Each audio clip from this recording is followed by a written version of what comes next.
Chris, I think I did it. I think I actually am live. I think the mute button is off. I already shared it. I think I did all the things. Now, if I did something, or if I didn't, if I forgot something, or I didn't do something, I don't know what it is. But I think I got the water. I got everything. I turned the air on. I literally think for the first time, I'm totally prepared. I think I did it. I think I did it. Let me see. Let me get to the chat.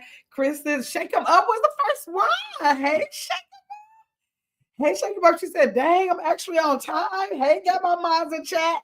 Hey, Shake 'em Up. Thanks for being the first one in here. Hey, Caitlin. Chris said, welcome to his Gamma's world. Wait, this is Get Your Big Ass Up. Now, I know I'm where I'm supposed to be now.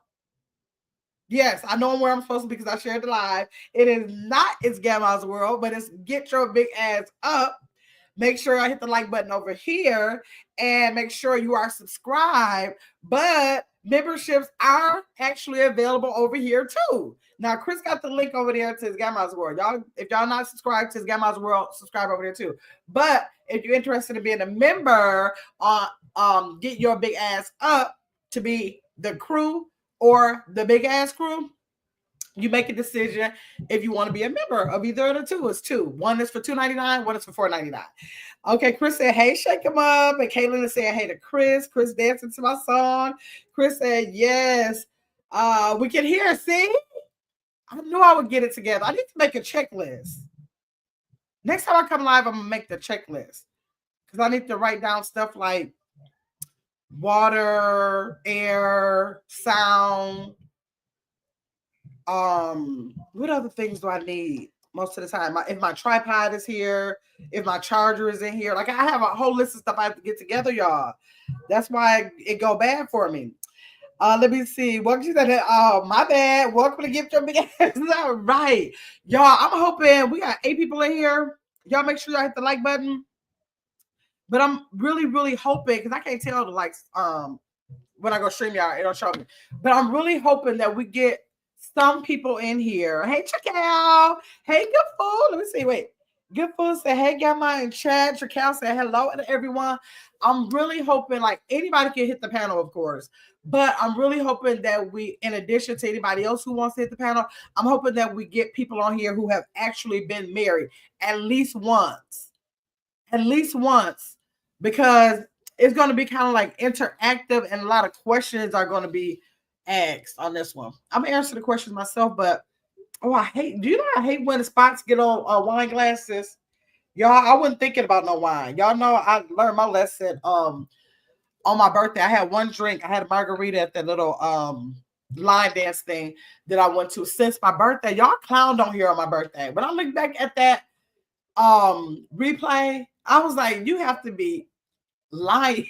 And I said it's too late to even try to take it down. If anybody saw that, it's not even worth taking it down. It's too late. I think this weekend I'm gonna go back and look at it again. I just couldn't believe it, y'all. So it's just that made me scared about drinking anything. But Chris talked me into having a glass of wine. And this is like quite a big glass of wine, but I didn't want to keep getting up, pouring it in there. So I said, let me just pour what I'm gonna drink in there and then leave it like that. So let me see. Everybody is speaking. Saret made it in. Hey, Saret.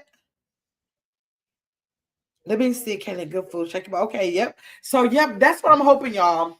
I'm gonna drop the link because I want to have I want to have a whole conversation like about this whole thing about being married again and again and again. Do y'all realize when I say being married again and again and again? That means up to 4 already, and I'm in that position. If I meet a soul that I think I might want to be married to, that is going to be number 4. Y'all, that sound crazy. I know it sounds crazy. Don't think I think it sounds normal. Every time I say it, I'm like, girl, that story is so rare. A lot of people cannot say that. They like I should be proud of it, but I'm like, what happened to like from the first one to the second one to the third? Well, I know y'all know I'm always going to claim my second husband as my soulmate. I think even though I believe in more than one soulmate, but I know for sure he was one of the soulmates I have for sure. And so him passing away, I'm sure, I'm just so positive that we would have still been together. And I would have just had 2 marriages. But now, since he passed away, now that's causing me to have to be on my 4th marriage. We're going to talk about it tonight, y'all. Oh, guys, close your room door. Chris said definitely need some people on the panel. Yes. Threat said, hey, Chris, check him out your cow, good food. And Caitlin, can you close the door? Do I want to marry again? I absolutely, wholeheartedly want to marry. I knew when I was getting divorced, I wanted to marry again because I do love being. I have so much fun in my marriages. I have to say, like, even if I didn't end up wanting to be with the people who I separated from, I have fun in all those marriages. Like, I have to say that, like, doing couple things, like with your husband, it is like really fun, and I find 50 million things for us to do. So I love being in a marriage. I love being in a marriage. So yes, I'll always say I want to be married. No matter what, I always say that. Chris said, I have questions and need advice. Let me drop this link. Girl, you know, if you need any advice, you can ask me anything. Let me drop this link. Even though I do have a lot of things that I'm going to ask anybody who comes on the panel, I got things that I want to ask y'all as well, because I want to see, I want to piggyback off of how y'all feeling, what y'all feel like y'all learned from your first marriage or second marriage or third marriage. Like me. I'm not ashamed. I'm gonna tell y'all the reason why I'm not ashamed of it either, y'all. Because I used to be like, I used to tread lightly.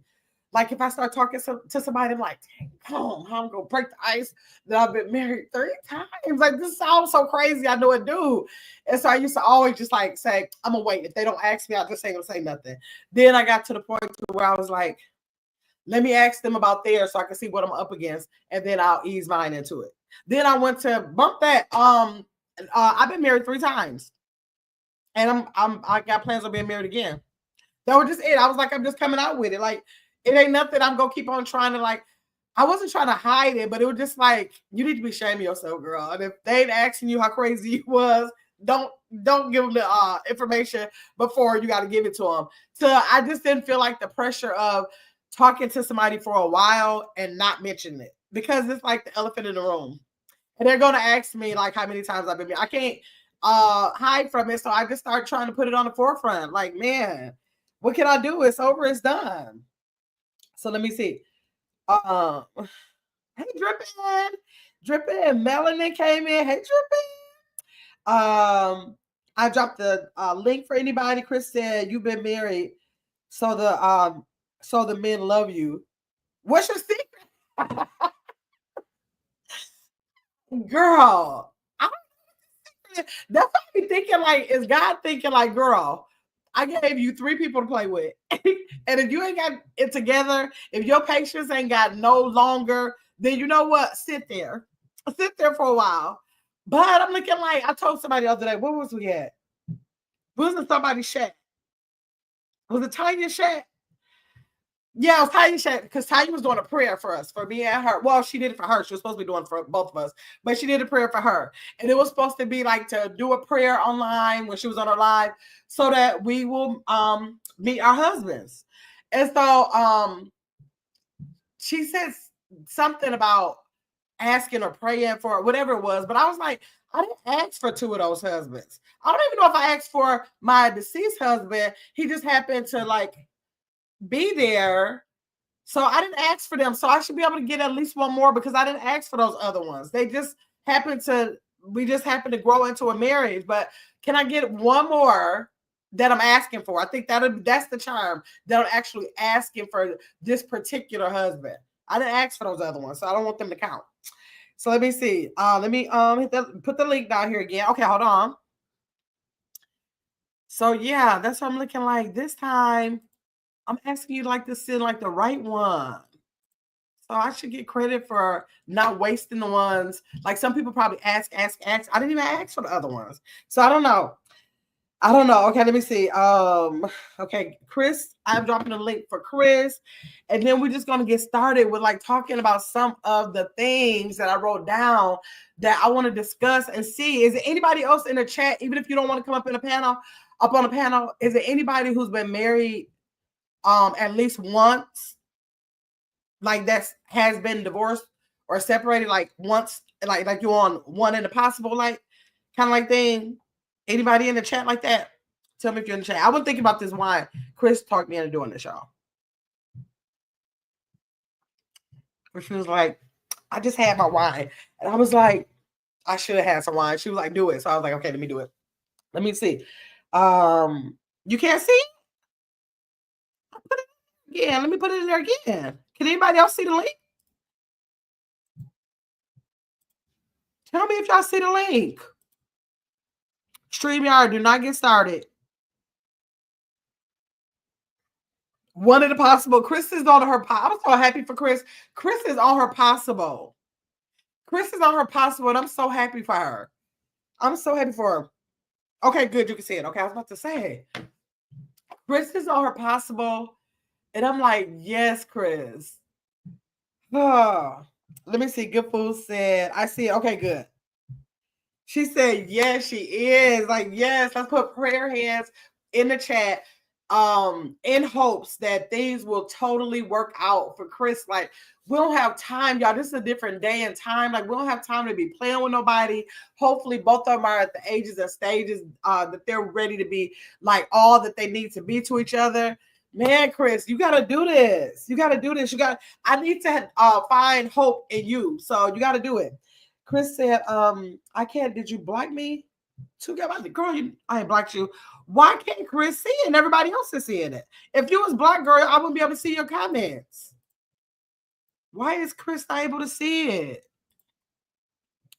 That's weird. I dropped it like 4 times for you, Chris. Let me see. Good Food said, do we have a wedding brewing up?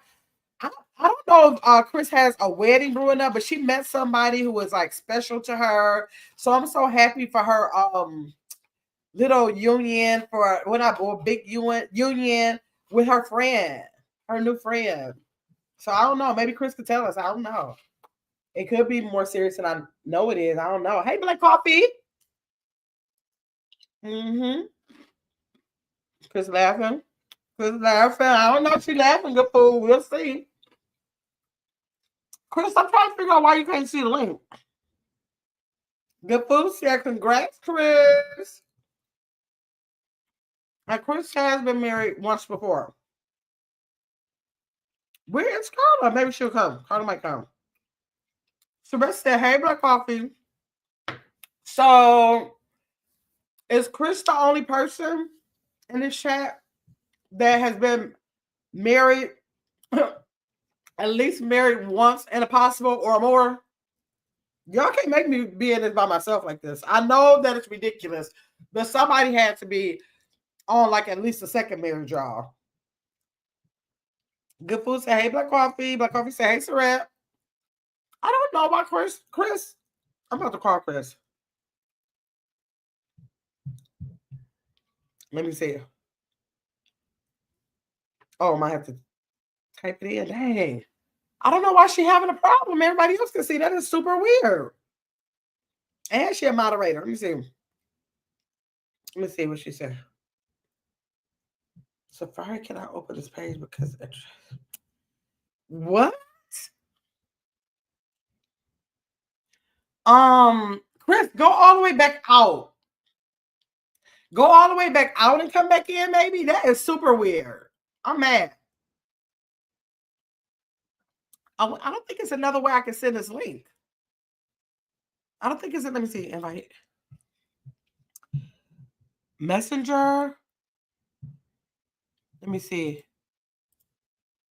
But I don't have messages set up on here. How would this be able to do Messenger? Guess can stream this. No, I can't do Messenger because I don't even have. I don't have Messenger set up on this computer. Chris. Let me see what she's saying. Let's see. Good Food said, I haven't been married, but I've been in a relationship for 21 years. Okay. Okay, Chris said, I don't see get your big ass up at all. I don't think Sorette could drop this link any kind of way. Let me see. She always has a problem on this page. Really? Okay, I'm trying to think. It shouldn't matter. I'm dropping it. I don't think Sorette could. Let me see. I'll keep trying, keep going. Okay, yeah, I don't understand. I'm trying to think of anything else I could do. That's weird. Hey, Sandra. Man, okay. Well, hopefully Chris will get it together. Hopefully she'll be able to make it work. You're on Safari. Try Google. Try Google, Chris. I never did Safari when I came up on the link before. I've always done Google. So see if that makes a difference for you. Okay. So y'all telling me in this chat, I'm the only one that has been married more than hey Mark, I'm the only one been married more than once. At least one and done. At least a one and done. At least a one and done. That's crazy. Mark is speaking, everybody. Okay. Well, the first thing I wanted to talk about, I really wanted to, I thought I would have like 3 or 4 women up here that can tell their experiences and how they feel like they made it through and how it's impacting them now. I really did think that because I want to first talk about how each marriage taught you something about yourself, how we feel like each marriage taught us something about ourselves. But it has to be people in the chat who have been married. Okay, maybe we got to turn it to relationships because I know we've been in more than one relationship. We might have to turn it into more than one relationship. So, how each relationship taught you something about yourself. Are y'all able to speak on past, like, serious relationships, not just any relationship, but past serious relationships? How it may have taught you something about yourself? I think that my first marriage taught me about myself. That my first marriage taught me not not to settle. I think my first marriage taught me not to settle. And then I'm gonna say my second marriage taught me everything that I should look for in a man. Every little thing that I should look for. He literally was the angel who came into my life and said, "Let me lay down all the principles. And when you look at who you're gonna be with after I'm not here no more, even though he didn't know that, this is everything you should be looking for." And then the third marriage taught me, it taught me that what did that third marriage teach me about myself? I think the third that third marriage taught me patience. How to be patient.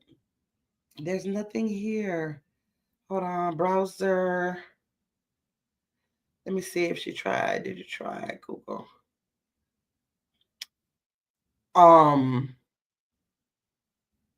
Yeah, I think that it taught me patience, how to be patient. Because I had to have so much patience, and I probably didn't have enough patience to stay.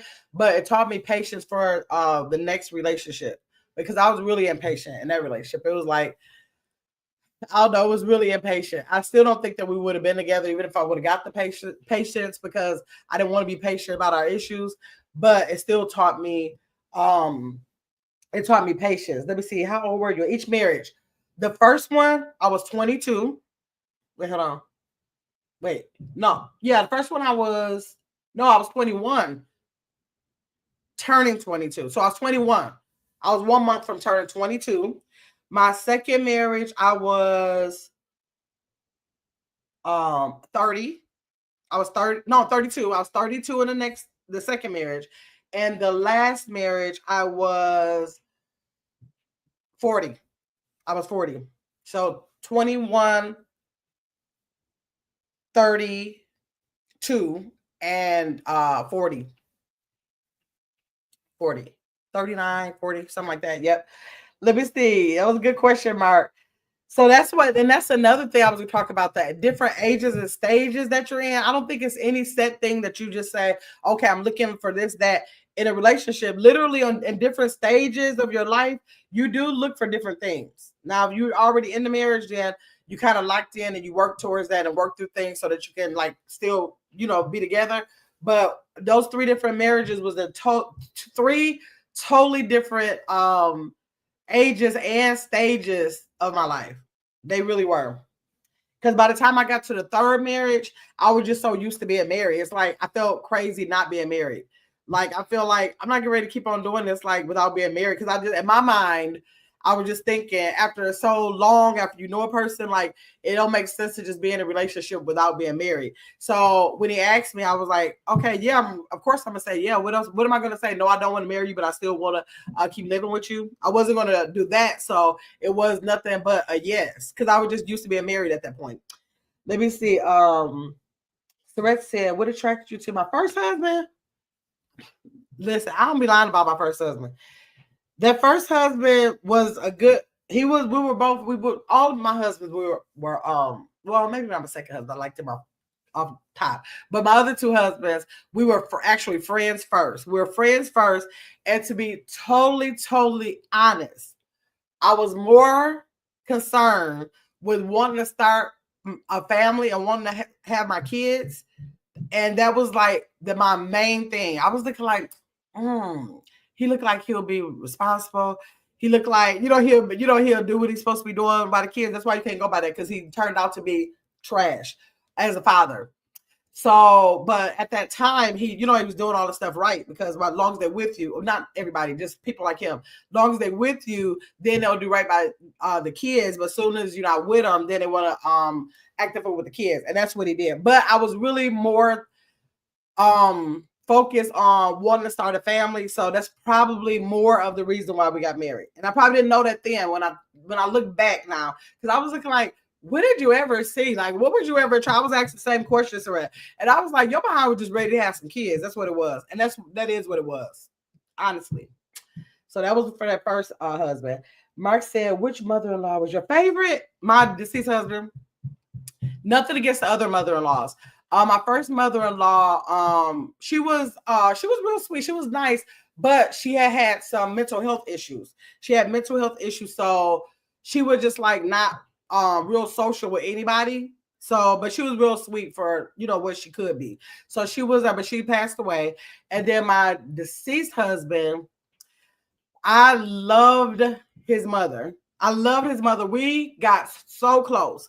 We were so close, almost like whenever we went out of town, it was like automatic his mama was coming with us.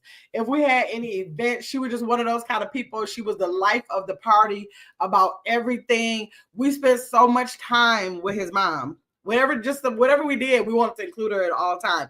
It was so bad that when he passed away, I always feel real bad about that, but I don't know what I could do to help that. When he passed away, because she was such a direct link to him, I had to like totally not be able to see her to get through mourning about his passing. So I had to stop everything. And I know it was so confusing for her. Like, you can't even see me. Like, literally, I couldn't call her no more. After the funeral, I couldn't call her no more. I couldn't have no relations to none of his family, because it was real triggering for me. I was like, maybe like a year later, I bump into her in the store, start crying and having a whole setback if I see her in the store. Another year could pass. I'll see her somewhere else and have a whole breakdown. So every time I saw her, it would bring everything back to the forefront. So our relationship really ended based on me not being able to be in the presence of his family because of the triggering that it would bring about him passing, period. And I hate that happened, but I don't know how to fix that. To this day, if I talk to her on the phone, I'm acting crazy. If I see her, she already know. Soon as she around, if she see me, she like, I already know. So that was my second husband's wife, my second husband's mom. I love her. And then my third husband's mom, she's really nice too, but we didn't just spend a lot of time. Like she came to some events or whatever, but she's not a real social person. She's a real homebody, so I didn't get a chance to spend a lot of time with her, but she is real sweet too. She's really sweet too. So yes. Sandra said hello to everyone. I had my first wedding was at the courthouse. My first wedding was at the courthouse. I didn't want, for some reason, I didn't want to, probably because I knew I was just doing something. I don't know. I ain't desired no wedding for that one. For the second one, I was just looking at the second one. The other night I was looking at, because you know, back then they had VCRs. And so I think I still have the actual VCR tape of our wedding, but I must have known to record that on my phone, because when I was trying to get some of my storage out, I came across the video of our wedding. I was like, oh my God, here's the wedding. Because we went to Vegas. My mother, my father, my best friend at the time, and my best friend Marthan, and my niece and my nephew and my kids. Was that all? I think that was his mom, my second husband's mom. We all flew to Vegas, and so we had one of those chapel weddings, and so we did that for the second wedding, and then we had a big reception for our family after that, like a month, the next month after that. Then the third wedding, we did it's a place called Wisconsin Dells in Wisconsin, and so where all these theme parks and everything where they are, and they have a chapel, and we went there, and like I don't know, maybe like 15 of us drove up there, stayed for the weekend, and we got married in a chapel there. So, yep, those were the weddings I have. I don't know if I ever want to have another wedding or not. It seems like I do want to have one, because I still feel like I don't desire that. But I was like, dang, if you get married again, you should not, that should be your absolute last one. And I feel like I never did get like a traditional wedding. We went to the chapel. We did all of the, the things that you do with the walking down. My dad walked me down the aisle for my mom and dad was with us at the courthouse. They both went for the first marriage. And then my mom and dad was there for my Vegas wedding, which was my second husband. And my dad walked me down the aisle. And did my dad walk me down the aisle at the last one? I can't remember. Because that one was much more, it wasn't as intense as the second one that I did at that chapel in Vegas. So I can't even have to remember what happened to that one, y'all. I can't remember if I walked down my mom and dad was there, but I don't know if I walked down the aisle. So I can't even tell you, y'all. I can't even tell you. Let me see. Mark said that's dope. Yep, Chris said, can you drop the link? Yeah. Oh, I hope you can get up here, Chris. Let's see. Let's invite you up here again.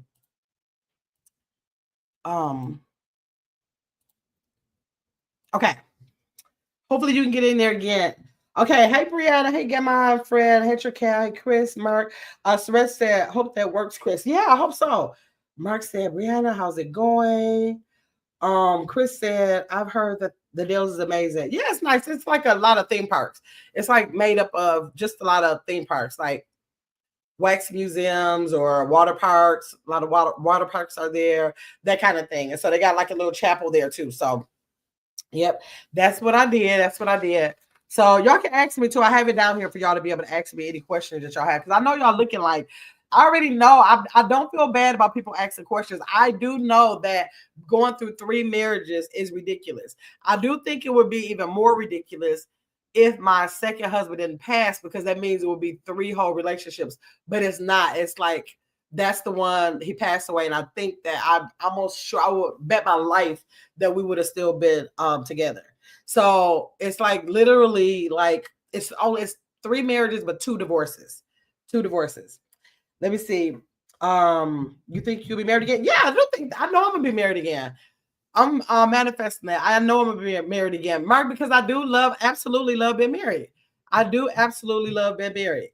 It's so much fun. If you're married to the right person, I'm gonna have fun whether I'm married to the right person or not, because the 2 marriages that I divorced, they weren't the right person, but we still have fun. So I just love that. Thank you, Brianna. Okay, so the first thing, so we talked about how each marriage taught me something. So I talked about what I feel like it taught me. If anybody's in the chat and has been like at least one and done. That's what I'm gonna say. One and done. Y'all can drop in the chat what y'all feel like y'all learn from each marriage. Because you learn something. And even if it's a relationship, you learn something from every relationship. And like I said, I used to be feeling like, oh, this is so crazy. I have to tell people that I've been married 3 times. But I stopped feeling bad because I was like, well, if I ask people, hey, Gubs girl, if I ask people, had they ever been in at least 3 relationships, they have.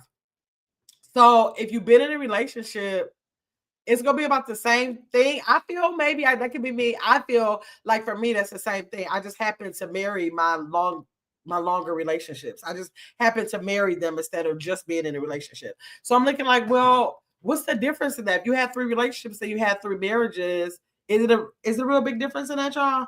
Y'all tell me. Let me see. Mark said, what does a guy have to show you to get a yes? Oh, okay. The first time for the yes was because he was showing me that he would be a good father. So I was more honed in on I want to start having kids. So I was really looking like what kind of stuff you gonna do, like for if I could how can I see you as a father? I was just like really paying attention to what kind of attributes he would have as a father. So I was like honing in on that with him.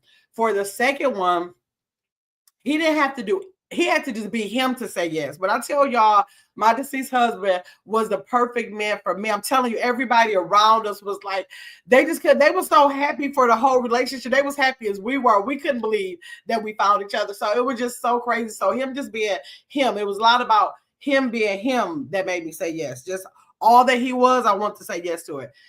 I ain't gonna lie. Now the third marriage, even though we had dated for some years and we was like more friends than anything, we were like really, really good friends. So it's a chance that I would have said yes. But I hope he's not looking at it. See, I don't know if he could possibly be looking at these, y'all. So certain stuff I can't be saying on here. I think he just showed me that he was a really good friend. I'm gonna put up there. He showed me that he was a really good friend and that he is very dependable. The third husband showed that he was so dependable. He was super loyal. Although if something ever happened, I didn't find out about it. I say that about all the people. All of me, I didn't find out about it. So I just always say they're loyal to me because I never found out about it. He was responsible. He was really ambitious about things, and he was like very dedicated to whatever he set his mind to. So that was the kind of stuff with him. Now, and also with the third husband and the second husband, they absolutely took I feel like in my heart that they love my kids just as much as I did. So that was really important for the second and third because I had my kids in the picture. So like I was saying earlier today, it was important for me for my second husband. I was like, I got to make it clear that we're a package. So when we got married, I had to get 3 rings. Bobby Jr. Asia had a ring and I had a ring. So at the wedding, when he gave me my ring, we had a portion of the wedding where he turned around and did vows to my kids too. So that was important. And then my third husband absolutely took on the responsibility as a father. Even though he was so much younger than me, he really did father my kids, or maybe if you want to say big brother or whatever, because they were so close in age, whatever it was. But what I can say is that he always did right by my kids. He always did right by my kids, and I always respect him for that. Like even when Bobby Jr. was on his deathbed, when he came to my house and found out he passed away, because he was confused because Bobby Jr. had texted him on his deathbed. He had texted him, and I was like, I didn't even know you talked to him. So he was able to show me that text. Whenever it was anything that he had questions about, he went to my third husband for that. So that was important for the third one. So yes. That's what would make me say yes at that point, because my kids were under 18. So it was important for me to know that you could be treating my kids right. That was first and foremost. Let me see. Let me see. Chris still can't get up here. That's so sad. Let me see. Brianna said, "Get my what's your favorite drink? Water. Water's my favorite drink. Let me see. Gubs girl, say hi to Black Coffee. Hey Mark. Chris said, is anyone else having? Is anybody else able to click the link? Chris said. Good questions, Mark. Yes. Cal said, take those notes, Mark. Take those notes. Let me see. Trical said I was able to. Good Food said your story is a gem. That's why That link acting crazy. You think so? Get my friend. My favorite food is Mexican food. What was the age gap? My first husband, he was 4 months older than me. My second husband he was 4 months. Both of them was 4 months. Both of them were 4 months. My first husband 4 months older than me. Is that right? Is he 4 months? Yeah, he would be 4 months. That's weird. Both of the first and the second husband was 4 months older than me, and I never even realized that. Okay, um, and then the third husband was 11 years younger than me. He was 11 years younger than me. Let me see. Let me see. Celeste said you should have gone live on your other page, maybe. Well, I didn't know that this one was gonna be messed up. We never really had problems. We just did the birthday over here. And it was never a problem. I don't know. What could be the difference? Let me see. Tracal said, Chris, I tried to send you the link on Messenger to see if you can open it. Hey, Michael. Hopefully she'll get it. Let me see. I owe you an apology, Kim, even if you don't forgive me. I did my part. Who is this? Who is Cutthroat TV?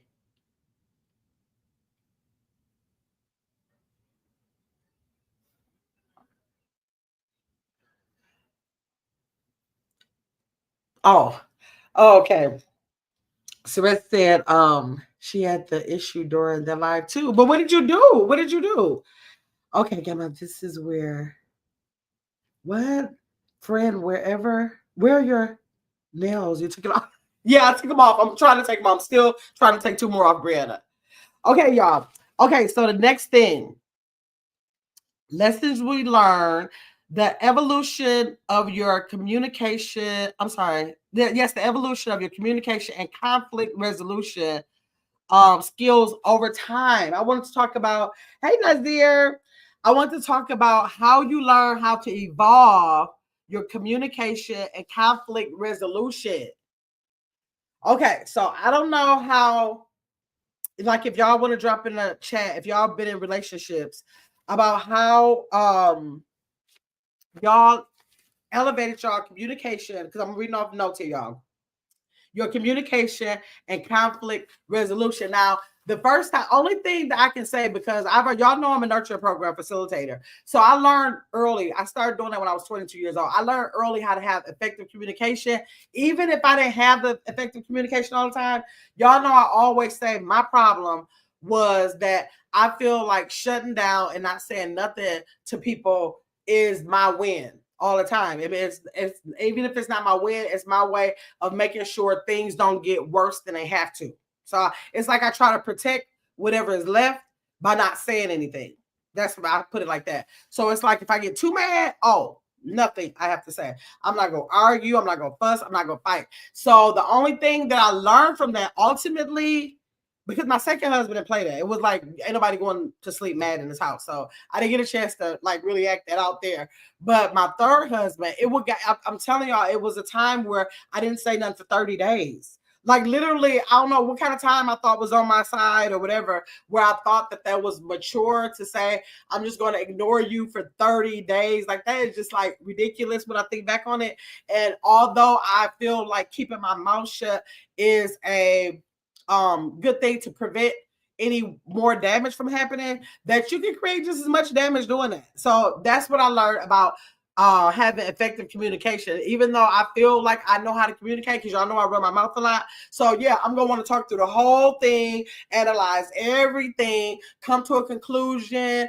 Let's talk about the future, how we're gonna handle this in the future, all of that. I'm gonna do all that, but I've learned that the silence part don't make no sense. I learned that don't make no sense, that it's totally immature, that to not demonstrate your communication skills is just as, you know what I mean? It's just as bad. So yes, okay, hold on a second. Let me see. I don't, Chris, I'm going to try to drop the link for you one more time, okay? Hold on. Let me try to drop it for you one more time. Because I don't know what's happening. Okay. I just don't understand why you can't get in here, girl. I wonder what she did. Saret, do you know what she did? My birthday video or birthday live. What did she do to get in? She got to do the same thing, maybe. I don't know. Okay, so let me see. The next thing, okay, that I wrote down was the challenges of being married multiple times. The challenges of being married multiple times. Like, how do people perceive you after being married multiple times? And do y'all feel judged or supported? So y'all tell me in the chat. When somebody tell y'all, oh wait, were you still at least making them dinner? No, I wasn't doing nothing. I was like, I was coming home, probably getting dressed, getting right back out of the house. When I think you sleep, walking back in the house. Before I think you wake up again, getting out of the house. I'm telling you, I could be real petty, Mark. I'm telling you, real petty. Nope, I wouldn't care about nothing. I wouldn't care about nothing. Let me see. Shake them up. 30 days, Black Coffee. Did Chris make it? Chris, are you on here? Let me see. Hold on a second. Y'all.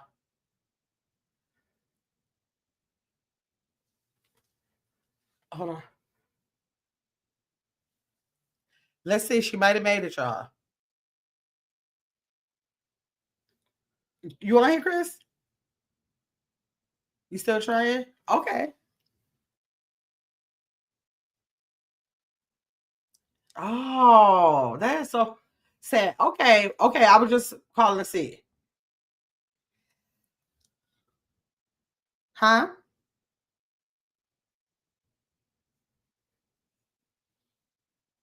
Okay. Okay, we'll just keep trying. Okay, so bye-bye. Okay, so let me see. Nazir said she is Serenus. Nazir. I'm back. I had to worry about my mom. Oh, she's in hospital. Okay. I hope your mom feels better. Google is blocking her, so she will try the app. Okay. Let me see. Mark said, could you have left the man a plate in the microwave? No, like I wouldn't care about nothing. Because I don't be getting mad about nothing. Like I have to be getting mad about stuff that matters. So I don't be caring about nothing. Like if you allow me to get this mad about something, and you gotta be making me mad because you didn't prioritize me or something. Most likely that's what it was. I can't think of no major stuff. We didn't go through no major stuff, so I don't know. And I was extra petty back then. So ain't no telling. And he was 11 years younger than me, and I wasn't about to play no games with him. Even if I probably would have played with people a little bit older, but I'm like, I had no patience for that. I wasn't about to be trying to raise another child. Okay,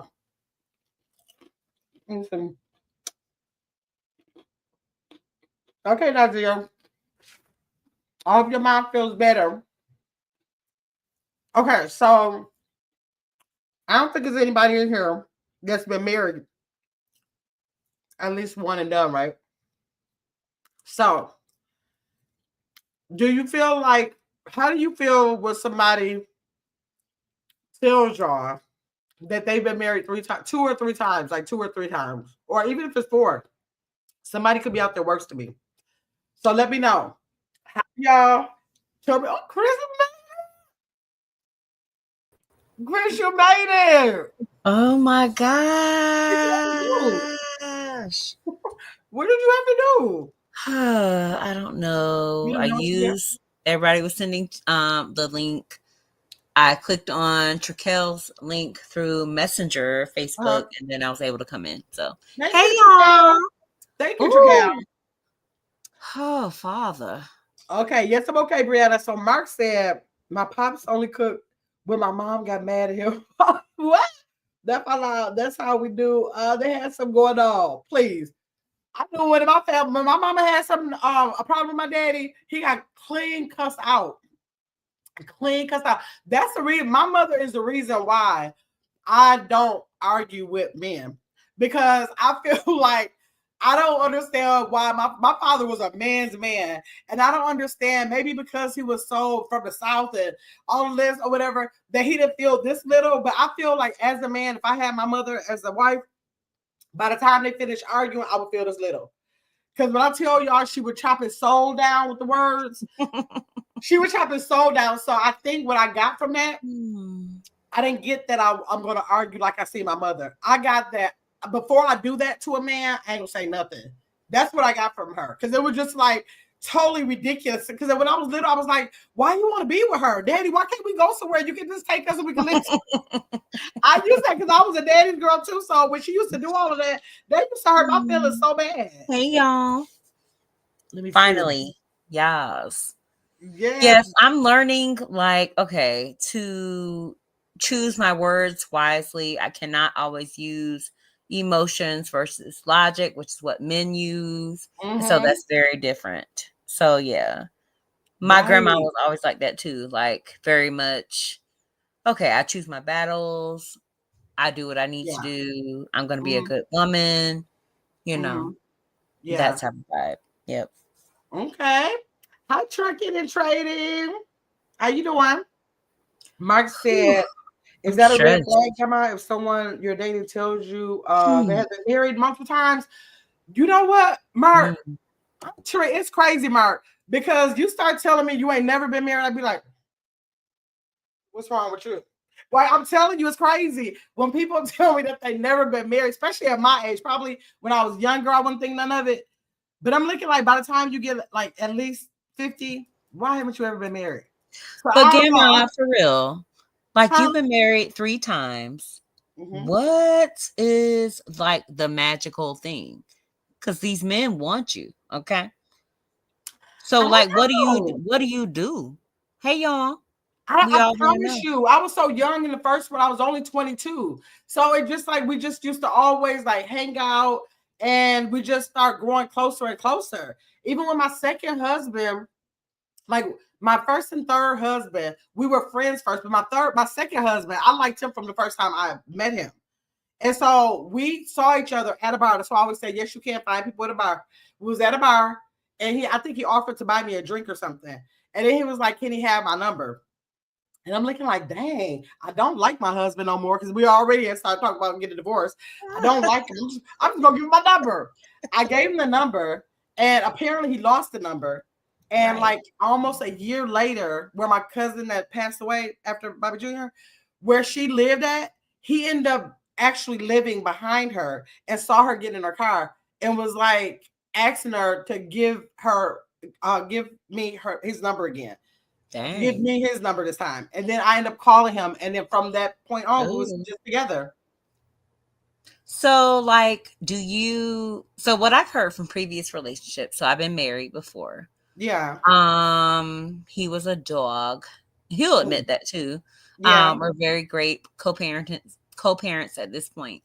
But so like what kept him at home? Like throughout all of your marriages, like what do you think?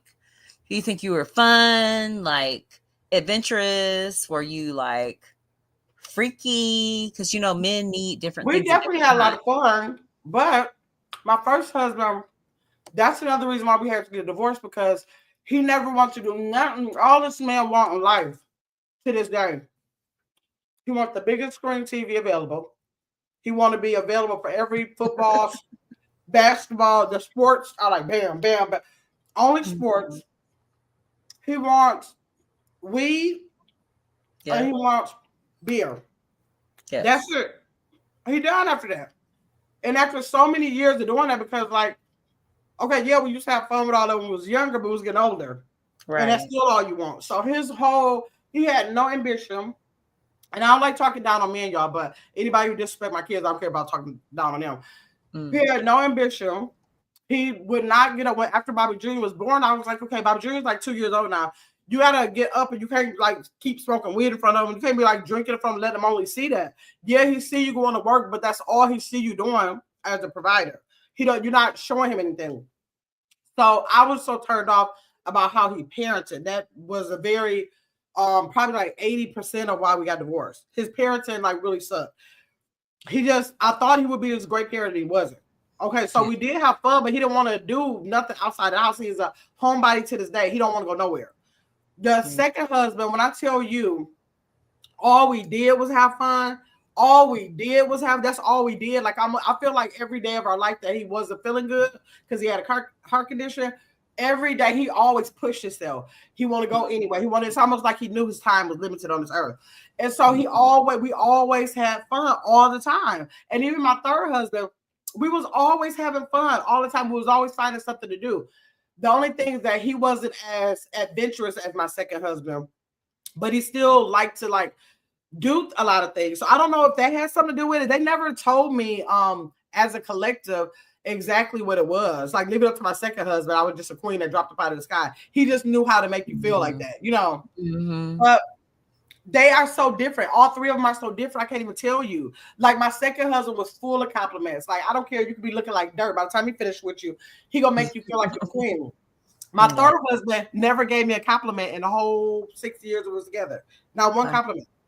He just didn't have a personality. It was just like thug life mentality. He just didn't do that.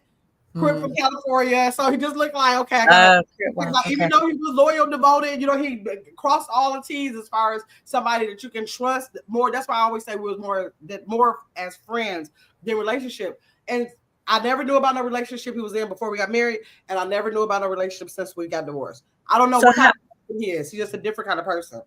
How did that end? The third marriage? Me asking him, would you please get some help about this Hennessy? You can't keep drinking the Hennessy every day. Every day, like every day. So like, I don't even know if I know you for sure because you drink the Hennessy every day. I might not even really know you once I think about it. Right. And so after a lot of years of it, he knew it was crazy. So he'll say like, yeah, I'm gonna go get some help about it. And that was big for him to say something like that. So I was like, okay, good. He'll get the help, but he'll ease out of the help. He got to work. He got to, always give a reason why he couldn't go get the help. So I was like, well, everybody ain't got to do therapy. He can do it on his own. But his whole thing was like, he has this thing with, he has insomnia where he stays up all night. And so, especially if he drink, he wants to wake me up in the middle of the night. It's the weirdest thing, but he does want to wake me up in the middle of the night. He want me to stay up with him. To do what? That why I can't stay up with him. And literally, what are y'all doing at 2:00 in the morning? He want to play dominoes. He want to play Uno. He just want to sit up and talk.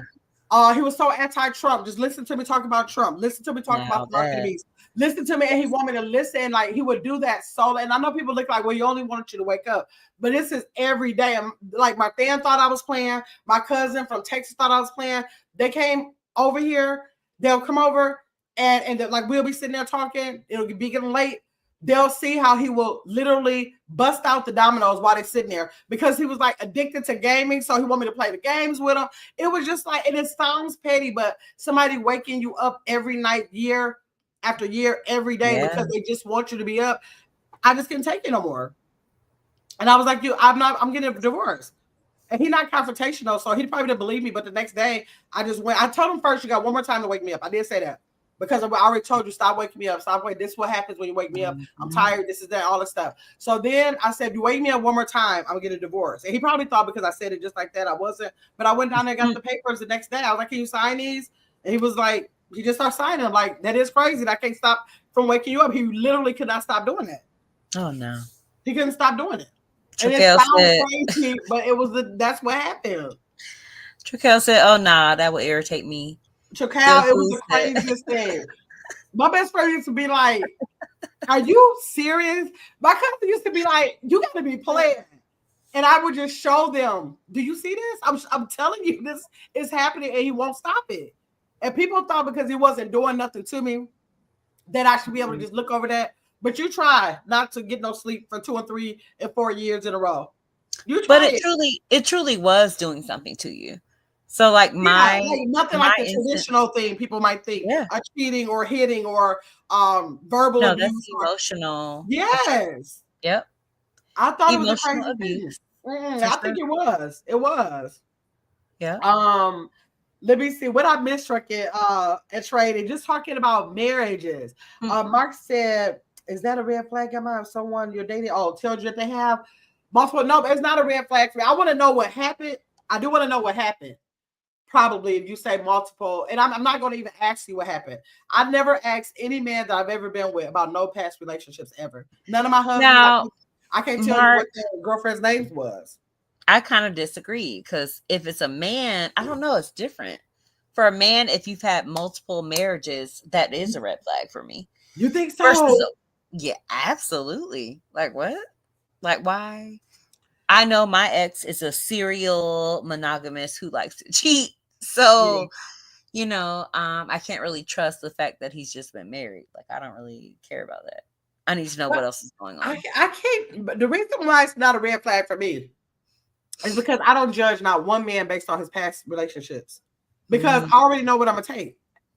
When they get with me, it's gonna be very clear that it's nothing that I'm gonna take. So if you was with somebody that let you do blah blah skippy, they don't have nothing to do with me because you're gonna find out real fast here that as soon as you do it, I'm gonna be done. And they look at my track record and be like, she probably is gonna be done. So therefore, I'm gonna lay down the foundation of what I'm willing to accept. And it's not gonna be nothing of no kind of disrespect or or anything like that. I just really lay down how I feel and I try to treat them with the same respect.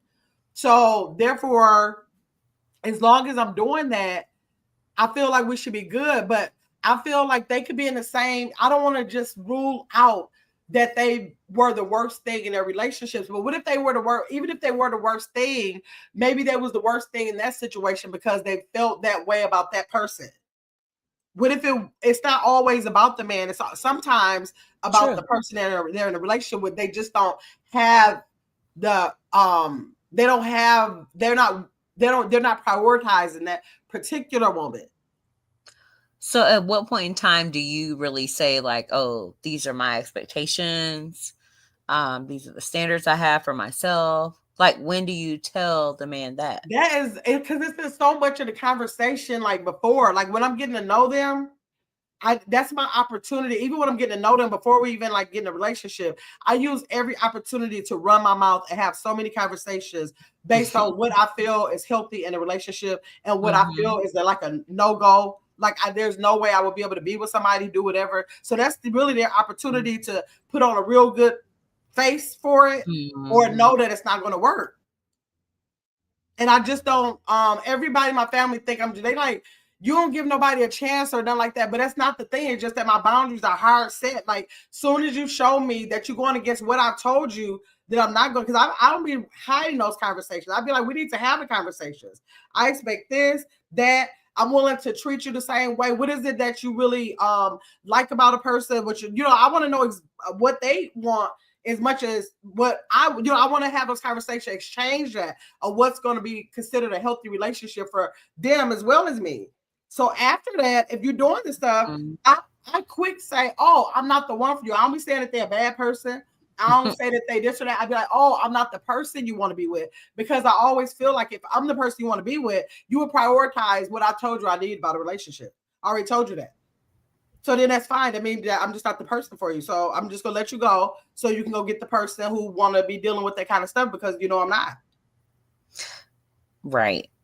Mark said, why is it always like that a man and a woman both can have multiple relationships, but it's always on the man while he's been divorced multiple times? I don't think it's on the man. I don't think it's on the man. I do. I think it's on the first husband, but it wasn't our marriage. It was the way he fathered. But it could be. I'm not saying it couldn't be the man because they could be having some faults that they just not prioritizing. In my situation, I feel like it was their fault just because they didn't prioritize me. But in your case, if you say he was a serial cheater, I think it's the same thing. He didn't prioritize you, or he would have been cheating.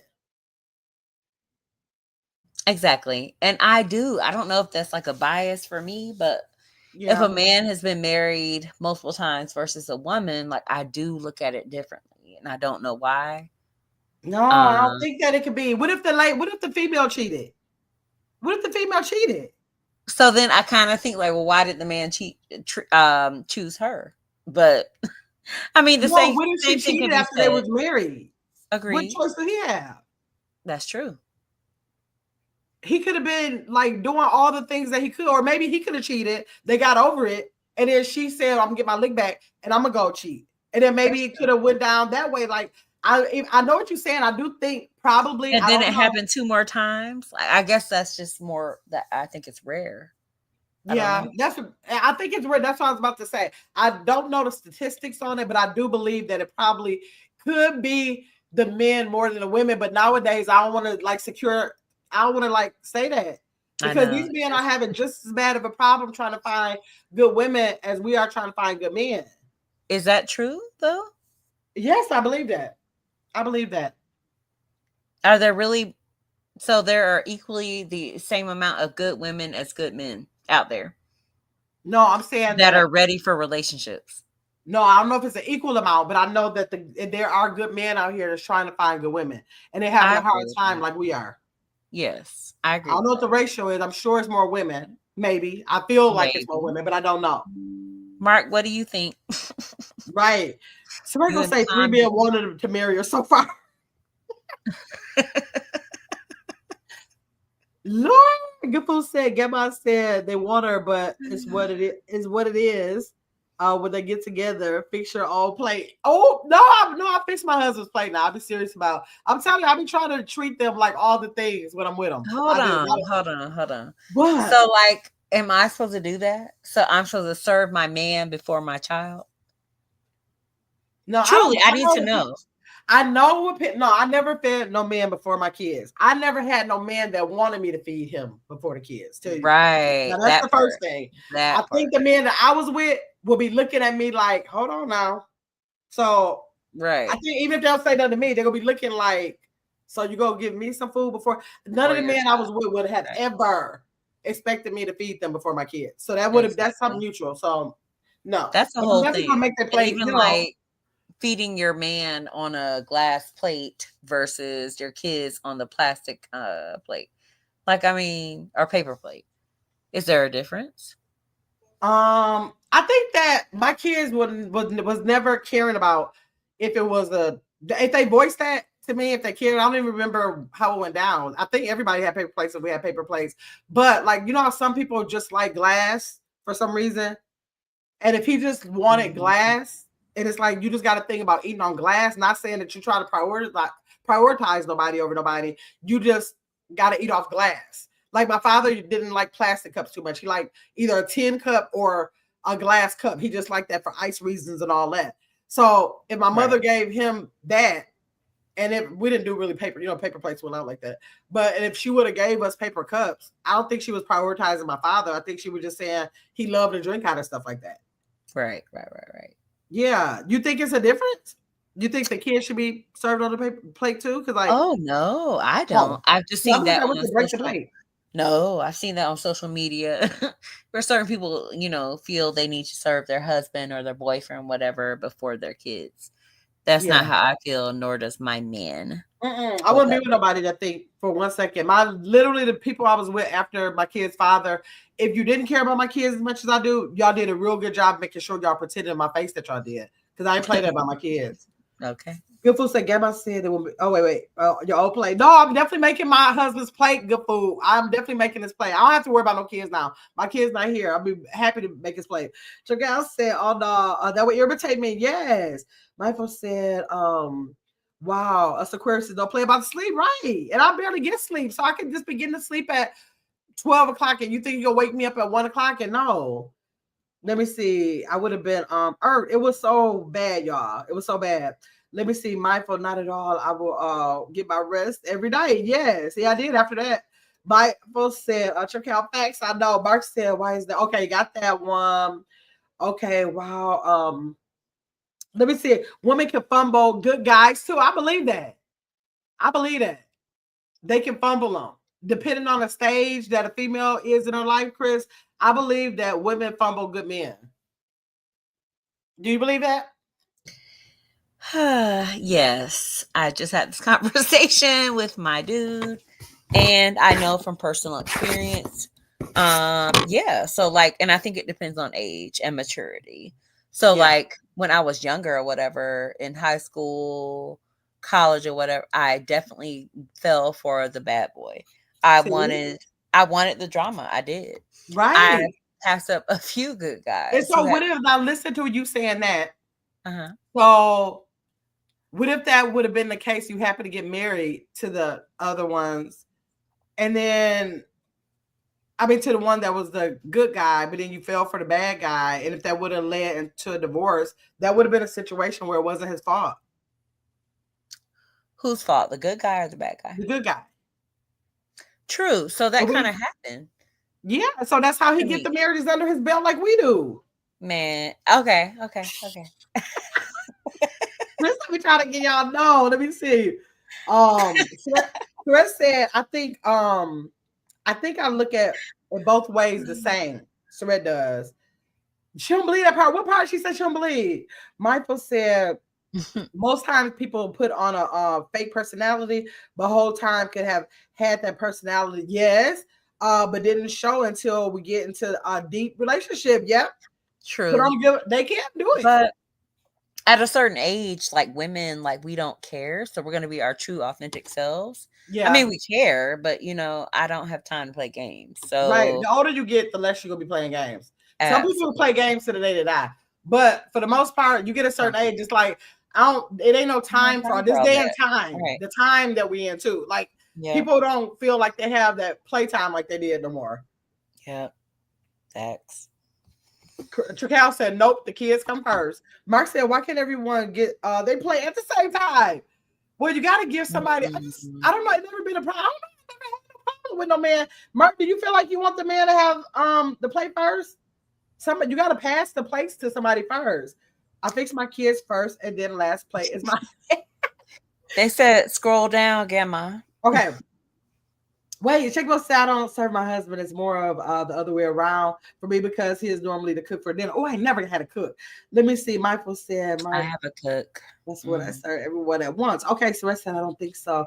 At least at a certain age, them kids are not going to break my good china. Right? That's what I was thinking. Let me see. My grandpa was like that. He always had a regular plate. Yeah, some older people believe in that. And sometimes the food is heavier for the kids' meal. That's true. Mark said, mindful skin. I just see the women making all the plates and everyone coming to the table. Yeah, now that's another thing, Mike. Mark, that's another thing that people might do. Let me see. Mindful said, she crying. Let me see. Good food said, in this house, my kids will always eat first, but I'm the last eat. Okay. Mark said, this is how Tyler Perry and his writers come up with movies. Mm-hmm. Or my comments be real time. I'm not even that far down. Shake him up said, gonna scroll down. I'm not even that far down. I'm too comments. Mark said, now if someone gets their plate 2 seconds before, 2 seconds after, not a big deal. Absolutely, Mark. But is it? I think for some people it is. I think some people think the man should be served first, regardless, on that china. Now, that's not me. It's not me. But I sometimes know the reason why people are saying that. Because some people may have very big religious beliefs that the man is the head of the household. He's the strongest. He provides for the house. So we're just showing respect to him by giving them to him first. Now, if you're just sitting up there saying, I'm going to give this to him, and if it ain't enough, the kids going to have to just split that. That's a different. So I do see why people do it. And I don't feel like it's the worst thing in the world. All the people are going to eat in the house, but I don't particularly. I just never did it. It never, I don't know. We just always went from the youngest to the oldest. That's actually what we did in our houses. I mean, in my households with the husbands. Mark said, yeah, it's a head of household thing. Yeah, like a head of household thing, especially a lot of like I had an aunt who her husband was pastors of their church. It was their church. And so she just really honored her husband. They had 10 kids. So all the 10 kids really honored my uncle. Just like he get his plate first. Now we get ready to get everybody else. But it was just like a respect thing. So I never looked at it like she feeding her husband. It was like, yeah, like at that age, I was like, that's right. My uncle get fed first, and that was my dad's sister. And I felt like at that age that he should, because it's what I grew up with. But I just never thought about, I don't know if my mama, I got to ask her, Mom, did you feed daddy first? I don't even know, because if she did, I didn't pay attention to it. I know I was eating too much all the time anyway, so it probably didn't matter. right now, we can right now we can. Oh my God, them kids ain't starving now. Right, It ain't at all. They're So, not. Chris, Mm-hmm. what do you think the emotional challenges are of getting into a new relationship after being married? That's a good question, ain't it? Very good question. Definitely past trauma. So like you have to ensure that you're healed from the previous marriage, which included a whole bunch of other stuff. Like you're especially if you have kids, like all of that has to come into play. And then being secure within yourself after that too. Hold on. Okay.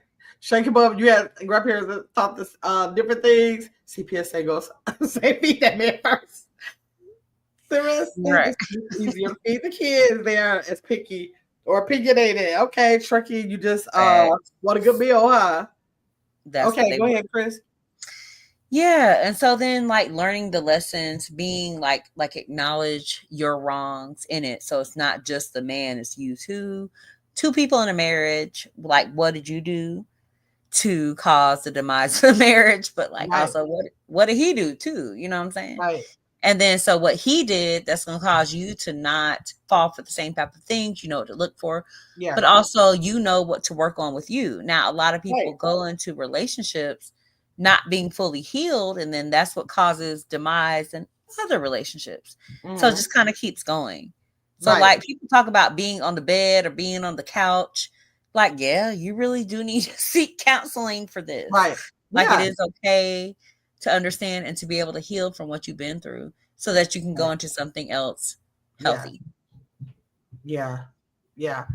Exactly. I think my challenge is finding somebody who is mature enough to say, look, we didn't live a half of a lifetime here. So you already know what to do. Because I know, like, remember we had this discussion before. I know I'm willing to have conversations with people, but like once you really look at it after a certain age, you already know what it takes to make somebody happy in a relationship, and you know what it takes to make you happy. Now, maybe you never had a real relationship or something. You might need like a little guidance to what I desire in a relationship a little bit or whatever. Maybe somebody else didn't desire the same things out of a relationship. But the challenge is finding somebody who can be just as open and just say, you know what? It's just time to not even have to go through the phases that you used to have to go through in your 20s and 30s for a relationship. You should be able to skip like all that stuff in between because you should have learned some lessons with your prior relationships by now. I'm not willing to go through stages 1 through 10. We should be able to start at about 3. We should be able to skip 7 and 8 and then like work on it towards that, after, at that point, not just going through every step. Like who got time for all that now? So they're asking in the chat, Gamma, so what did you contribute to the demise of the marriages? For the first marriage, I don't think I contributed anything because he was the father to my kids that he was going to be. And when I approached them and when I tried to like create things for them to do, like I was having to like be a father of the father to kind of like coach him, like, yeah, push him, like, yeah, like take him to the park and doing all of that. And when I got fed up with it and I was just like, I'm not going to be able to like, I can't stomach watching you not father my kids. Like that's a reflection of me, not you. And then his answer was, you expect for me to be a father and I didn't have one. Oh, if that's your answer, then you can just go because I can't fix what your father didn't do. I'm over here for 2 years trying to let you know the things you can do. And if you don't want me to teach you how to be a father, basically, I don't know. I'm thinking people watch TV, they get books, they talk to people, do whatever. And if you're not willing to get up off the couch and do it, you got to go. I didn't do anything in that situation. Ain't nobody gonna be around my kids disrespecting my kids, and not being a father to them was what I consider disrespect. Now, Mark asked, did the first guy have a father? No, he didn't. But that's not my problem. That's not my problem. Like I understand that people might not have a father, but your kids can't not have a father just because you're parent. I know plenty of people who didn't have a father. They are wonderful fathers. My nephew is like, both of my nephews are like mega fathers and they didn't have a father. You're not even trying to get up off the couch to find out about what the fathers do. You're not going past the weed and the beer and the TV and them sports. So it ain't there. You know, it ain't there. Did you get up and try? For 2 years, no, you didn't. Right. So that's just gonna be a no. But my third husband, I think my patience was so low that I don't know, probably, I don't know how much sleep I could have like not got in that situation, but maybe I could have worked harder on the car. I wasn't trying to like beat his head about it. Like, I'm not trying, like, if you do have a problem with alcohol, I'm not trying to act like you're the worst person where it's never like you acted out and like treated me wrong because of it or nothing like that. That could be like your habit. I understand that, but it wasn't healthy for you, for one, and it's not healthy for us. And you just shouldn't be drinking every day to the point to where I feel like I don't even really know you because this is what you do every day.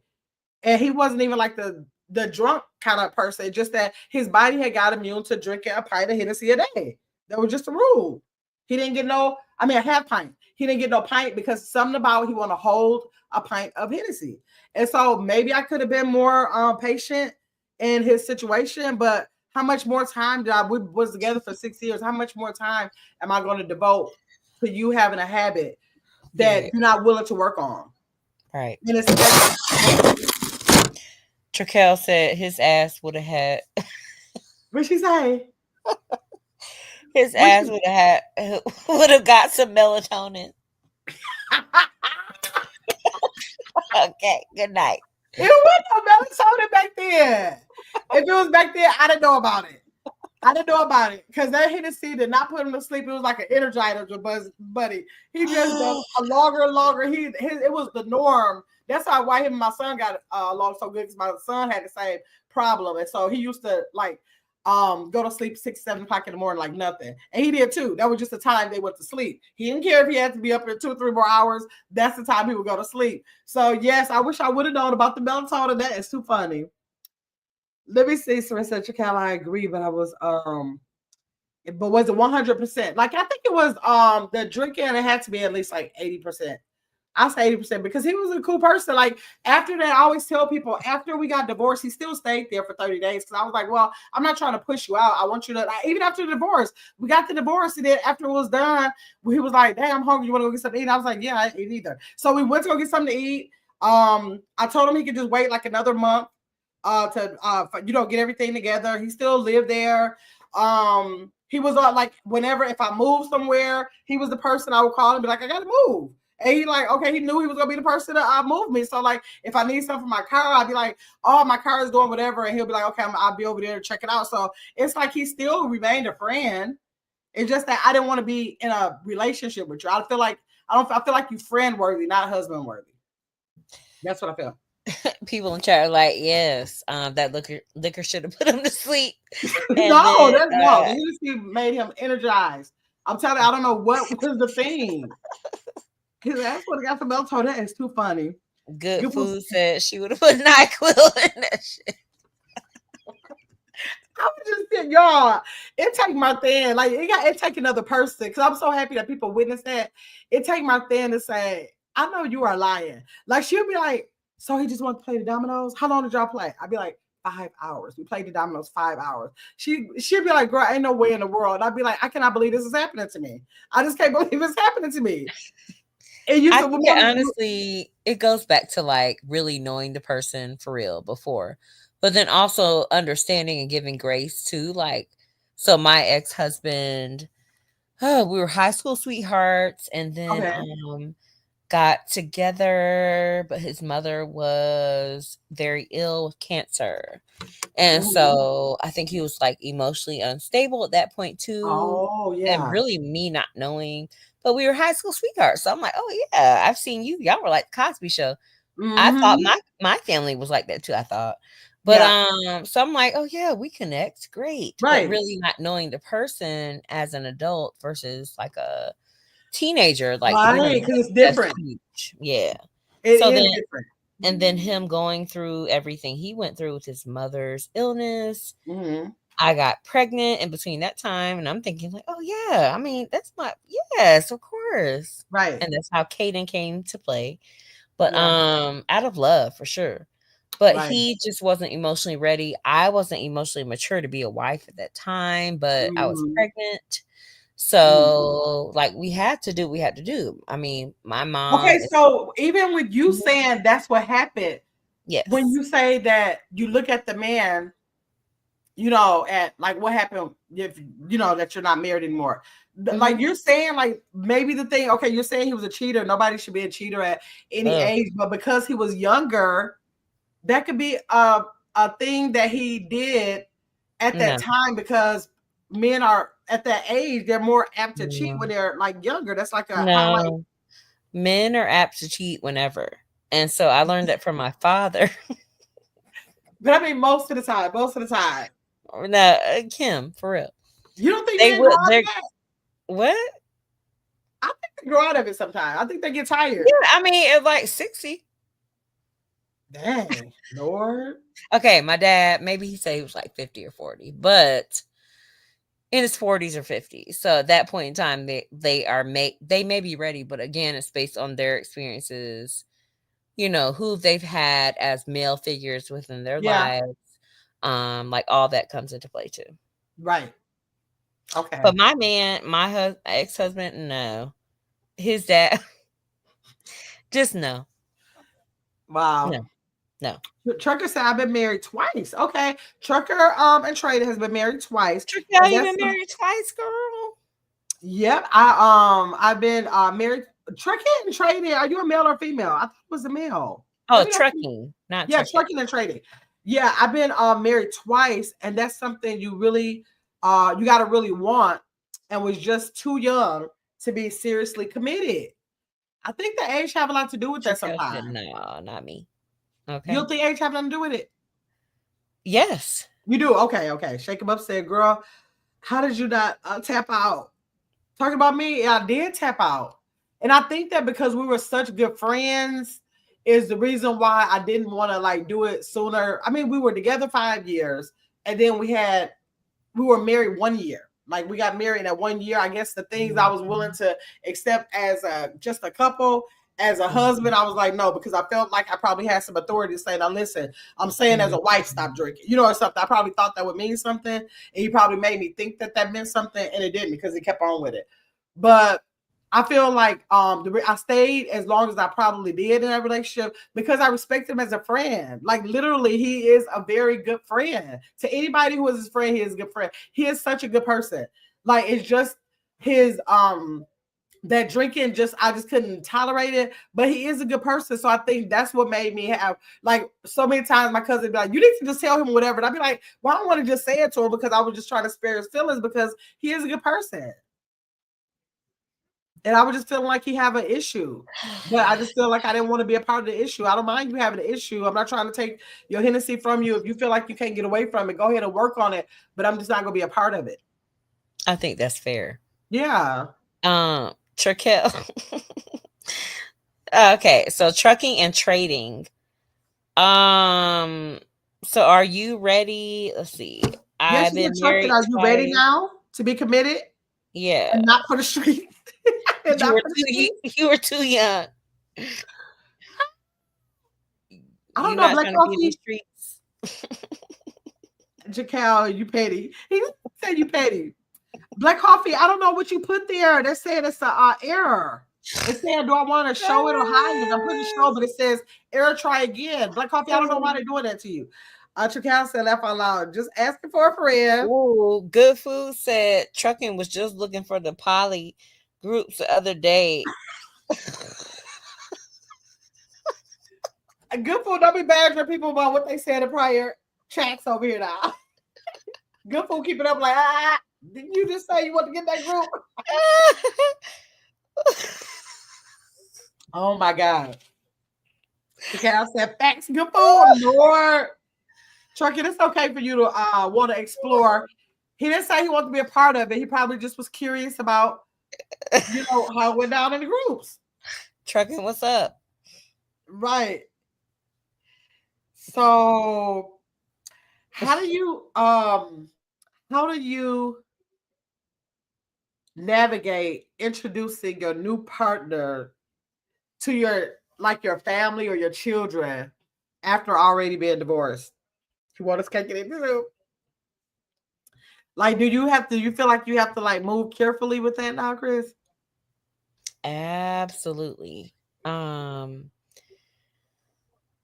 just asked me for something. Yes. So with your children, you have to be very secure about who you are with, who you immerse them with, Mhm. all of that, because they form relationships, Yeah. form trust, and then Uh-huh. if that person were to leave, Mhm. like that's like trauma. That's not cool. I believe it is too. Mhm. And I think Yeah, that's the reason why I was just like, I wasn't quick to marry because my second husband we dated for 2 years. My third husband we dated for I'll five be years. right back. Right back, Okay. Kim. So it wasn't quick. It wasn't like I was jumping in relationships like too fast. But once I made them like a person in my kids' life, at that point I kind of had to know that I'm working towards a permanent relationship with them because I've never brought everybody I talk to in front of my kids. So it's like I didn't want to keep putting relationships in front of them. At that point, for some reason that was important to me, not to have keep on relationships that weren't married relationships in front of them. So that probably influenced me saying yes to like, okay, I don't need to just have the people just living here without being married type thing. Chakal, that's what the cake is for. Oh my God. He said that's what the cake is for, to eat. I know that's right, trucking the trader. Never see Black Coffee says, sorry, you dropped the ball. Okay. Let me see it. Open minded. Trucking the trader said, I'm open minded. Y'all gotta tell the truth. Y'all know y'all might not have been, I'm not saying y'all was open minded, but by the time Natalie got off this panel, y'all know that y'all was curious about that. Y'all gotta tell the truth. Because I know I would never do it, but she keep me curious about it. So let me see. Um, let me see. What was another thing I had for us to discuss about this? Okay. All the differences in dating in your 30s, 40s, and 50s and 60s, especially after experiencing marriage. Do y'all think in the chat that it's a difference in dating or, well, probably dating towards marriage than when you're in your 30s, 40s, and 50s? I know I'm curious, but wouldn't do it. Yeah, Chicago. I stay curious. I ask Natalie questions every chance I get. I'm not interested, but I'm still so nosy about what they're doing over there. I guess I'm just nosy. But yes, I think that dating is so different in the 30s, 40s, like in those different decades or whatever, because I think you totally are looking for something so different. I absolutely was not looking for what I'm looking for today when I was in my 20s or 30s and possibly 40s. So I think that really makes a difference. The age and stage you are now like looking to actually marry or have a committed relationship to the people you plan to be with. Um Finding the right one. Are you looking for something different in each marriage? If you were, I think I was looking for something different in each marriage. I thought that my second husband was all that my first husband wasn't, so I was totally attracted to that. And then a lot of the reason why I married my third husband, like I said, I think a lot of it is because at that point I was used to being married. I've been in one marriage for 10 years. And then I was, or well, not the divorce was in 10 years. We was together for 7 years. And then the next one was 4 years, but he passed away. Then this next one was 5 years. And so I was just kind of like used to being married and felt like, I don't know. I feel like I'm just wife material. I don't feel like a material to just keep saying girlfriend. I love being married. So it's like, I don't know. I just felt like I'm a wife. And I think that people should treat me as a wife. I don't know why I feel like that, but I just still feel like that. I feel like that.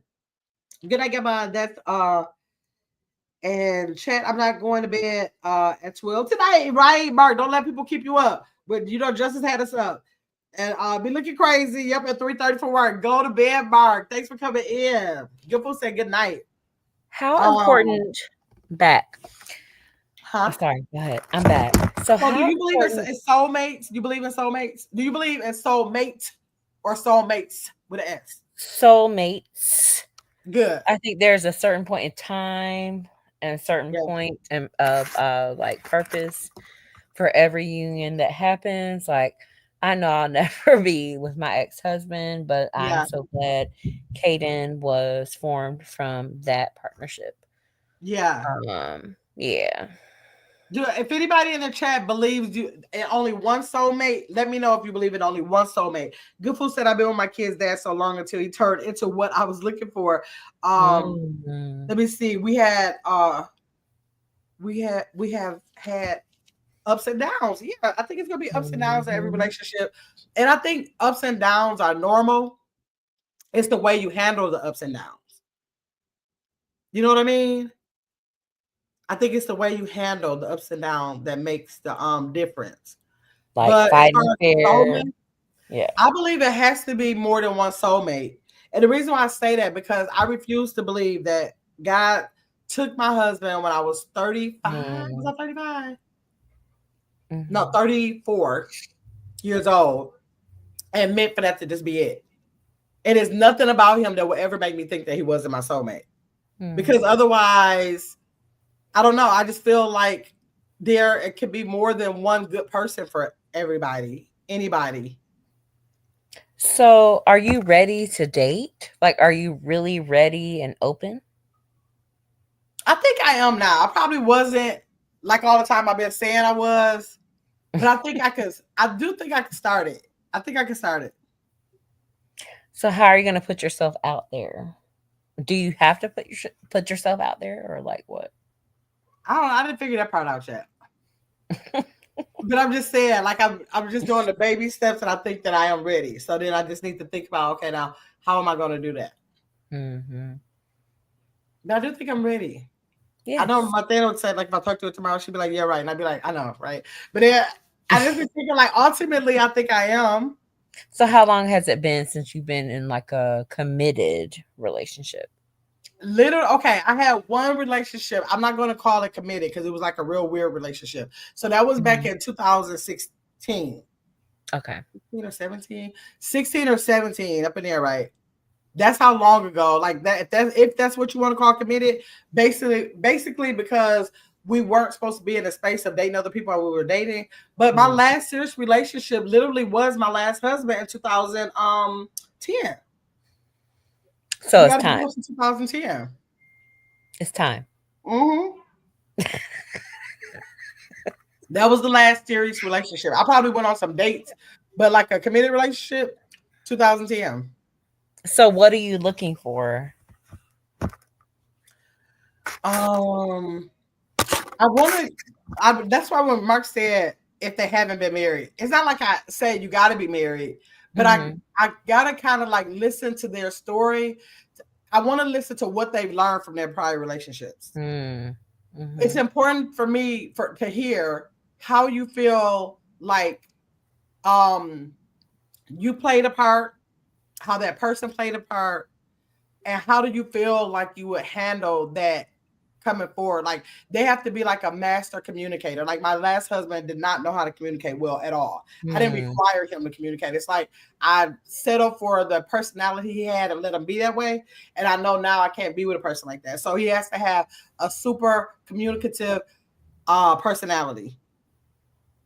Okay. So that's important. It's important for them, if they have kids, for them to have adult kids. Adult kids, okay. They have to have adult kids. And so age range, like, because we're gonna do a whole dating. I ain't trying to go back like that 11-year thing. Like I learned that he was that much younger than me after we was like talking for a while. Then after that point, it was like, okay, well, what am I gonna do about it now? But I ask people how old they are now. I ask that up front now so I can know. So I don't think I would date more than 5 years younger than me, and I don't think I would date more than 5 years older than me. I don't know though, because I never judge people by age. So he can be like 25? No, that age. No, I'm not definitely not younger than 5 years younger than me. Okay. Definitely not age range. But I don't want to say how far up I was. Traquel, I do think we should do like a dating something. Yo, not too much. Pop the balloon, something. Oh, yeah. People said be careful now because your soulmate can be somebody else's soulmate. No, I don't want nobody else's soulmate. Ooh, they can have their soulmate. 15 years ago. Who am I waiting for? Just somebody who act like they have sense. Like who's somebody who is like fun. They like to do stuff. Like they gonna have to be able to now respect that I'm a content creator and probably know that a lot of stuff that we do as a content creator, that's gonna be important. So like I like people who are outgoing. I don't like people who are like real quiet. Like I like to I don't know, I just like to have outspoken, people who like to talk. Because I talk too much. I can't have nobody that's like not talkative. Let me see if the cast sounds like Chris is trying to. Right, exactly. Let me see. So you basically looking for the young 70-year-old. Girl. Get your silver fox. Oh, they be looking so good. Don't they try out? Them silver fox don't be done to play with. Let me see. Good food said, grown kids. Chris, keep that in mind. Look at this, like grown kids, Chris. Keep that in mind. Chris says, so what are you doing about it? How are you going to make yourself available? I'm not doing anything about it. I'm not doing anything about it. We'll help her. Okay. Chris said creating a dating profile. No, Black Coffee said creating a dating profile. Right, that's what it sounds like, right? Okay. Yeah. It's cool. So, do you think that there is like a quote unquote right person, or does everyone evolve with time and relationships to adapt accordingly? I would have to quote Vito on that. Wrong, was it right one, wrong time? Yeah. So I think that everything and everyone has a purpose and a time. Mm-hmm. And we just have to trust in that. So whether it be an ex, honestly, that was meant to be. Your future, you have to be open to that, but you also have to be healed in order to move into that. Surette said it's definitely not a right person. I agree with that. I agree with it can't be a right person, because I don't believe it's somebody on the earth. I can't think, Chris, that you can say, I'm looking for this, and that. And then that person is gonna walk into your life and just be like all the things. Like, true. Even though I think my second husband was all the things, but it was certain things that he had to adapt. Like, I know that your behind was a player out here, but if somebody dialed your phone one time on this phone, what you think you need to do? You think you need to get another phone number? Oh, okay, you might have to do that because it's going to be a whole problem if they call the phone while we together. So you sure you want to do that? So that's the thing. He still had to adapt to some things that I had boundaries for. But we also have to work on ourselves. Yeah. So we're not perfect. Both ways, yeah. Yeah. So you can't have two imperfect people trying to come together. Like, it's just not going to work. So you have to be healed from your own past trauma. So does he. And that's willing to compromise. Yeah. Willing to, you know what I'm saying? Communicate and make the adjustments as long as it's fair to both people, where everybody feels comfortable, all of that. And you can't be no narcissist, like, and think that you're all good and like you don't change anything. Like, that's not going to work for me. It's not. And then that's another thing. Like, I probably did not appreciate them. Husbands did not like I said, my second husband, like, I don't care how big of a fool you want to like be acting. Once you get in this bed, you ain't gonna be able to do it no more. So you probably want to sit in there, because when you get in the bed, it's no more that we're not having no nights. But my first and third husband really allowed me to show out the way I wanted to. And so that wasn't a good thing. So I'm not interested in finding another person that's going to allow me that. I don't desire doing it no more. But if I did, like, I need for you to man up and like not make that a thing that's able to be done in your household. Like, you need to be able to like stand your ground. Right. That first and third husband did not. Let me see. People grow to become right for each other. I believe that's correct. I believe that people grow to become right for each other. So if we want the men to be like leaders or whatever, are we willing to be submissive? I am. I can't wait to be submissive. Like, what does that mean? I don't understand. It means to just respect him as a man, to trust. Like, that's the thing, that you got to know who you're dealing with to make sure that you can be submissive. For me, I have to make sure I can be. Like, once I see that you're able to handle A, B, and C, and I really don't have to be like worried about that thing, I'm willing to be submissive. I don't have no problem with being submissive. I have not been submissive in my I was submissive to my second husband, but for that first and third husband, I was not nothing. Like, whatever I said basically, if it didn't go that way, I had a problem. I felt like I had our best interest in her. If you're debating with me, it's because you're doing it for some reason that's not making no sense to me. And most of the time it didn't make no sense. But you didn't give me a reason. You couldn't like communicate with me the reason why you even want to combat what I'm saying. It's not making no sense. And I'm trying to make the best decision for both of us. I need for somebody to be able to stand up and say, you know what? I have the wherewithal to think this through. I trust me on this. This needs to happen, and I'm gonna take care of it. I want to sit back and be like, take care of it. Right. That's what we really want. I want that. Girl, I hope that's what I'm wishing for. I ain't never really had that. But, I've seen such like a strong figure of being like so my mom was married to my dad 23 years. They got divorced or whatever. So I was able to see her as a strong Black woman. So that's what I saw, you know, versus my sisters who are older and they saw like the whole family unit. So they understood. My dad came back into my life and he's obviously here with me now in my home. And so like I'm able to also see now, like, wow, oh, that's what men should do. Like I didn't know. Right. I didn't see it. I felt like we were the Cosby Show, but I really didn't see it at that time. Right. Nor learn it at this time. So I'm able to be submissive now. But I still have my mama in me like, oh, hold up. No, I can pay my own bills. I don't need you. And it's hard for me too, because my mother was like that. My mother was, even though my father was like a provider like that, my mother, like, it was a thing where when my father finished, because he owned the appliance business, like, even though he was a provider, at the end of the day, I watched him come and lay all the money on the table for my mother. I bet my father never actually physically paid a bill in his life. My mother just took care of that. He only knew that I bring all the money here, and my mother took care of everything. And I feel like my husbands thought that. They just thought like, I'll go give you the money, and and I don't want to do that no more. I want you to go pay. You go pay the pay the bill. I don't care. Right. Yeah, you go do. I don't want to be the person to do it no more. Don't bring me nothing. Go just do all of the stuff. Right.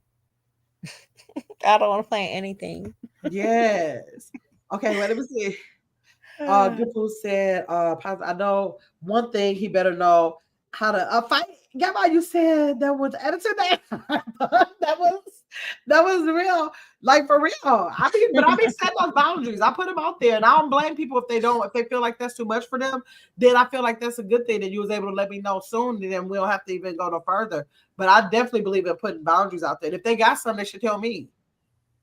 They should tell me, hey, Tanya said, hey, y'all, hey, I'm so mad I missed the conversation. You catch the replay? Saret said, you would have loved this convo, Tanya. Yes. Let me see. Let's see what is the next thing I had on here. Red flags and green flags. Red flags and green flags. Okay. How have you learned to recognize red flags earlier in a relationship, and how do you address them? Personally, for me, again, it goes back to my dad coming back into my life, because my dad, again, we were like the whole Cosby family, 23 years. You know? But after all that stuff happened, the demise of their marriage, and then he came back into my life, like I'm able to see now again what a man should be. So it's just very different. But go ahead, say your question one more time about how do you recognize red flags, and like once you see the red flag, how do you handle it? Like early on, how do you handle it? Because sometimes we be in a relationship, like I know, like that's one of the red flags I know about the Hennessy. That's why I don't fault him, because I knew about the Hennessy before we got married. He was on the Hennessy then. But I was at a time in my life where I didn't care about the Hennessy. I played a lot of pool. I was on a pool league. I was doing all that stuff. So I didn't see it like I did. But I knew about the Hennessy. So how can I really, really blame this person that one was 11 years younger than me? This is a baby. It's a baby. You wouldn't got somebody's baby. And he likes to drink, and you know that. You never required him not to drink. But then now that you're married, now you want to have boundaries on something that is basically a part of him. So I can't blame him totally for that, because I knew that. Right.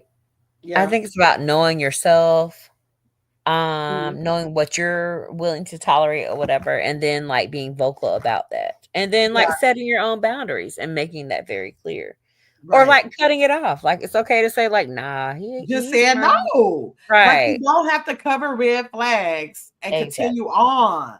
Yeah. That's what's the problem. Everybody say you so impatient. I'm not impatient. I'm saying I've learned from prior relationships. And when I see that, I know to get away from it. Right. Your past relationships show you everything you're looking for. It don't tell you always But what you don't want. It tells you what you're looking for. true. But like the devil's advocate. So Yeah. would a man look at you and see red flags? Yeah, if it's something that he don't want, that I think that's individual. Like I think just like a man can look at, I mean, a female can look at a man and say, "Oh, that's a red flag." A man can look at a female and say, "That's a red flag." It's a red flag if he have his friends over there and she is being so friendly, she laughing and touching on a friend's chest. Like you already know that's way too friendly, so that's a red flag for him. Like, oh, Why you he bold enough to touching on touch her his chest in chest? front of me?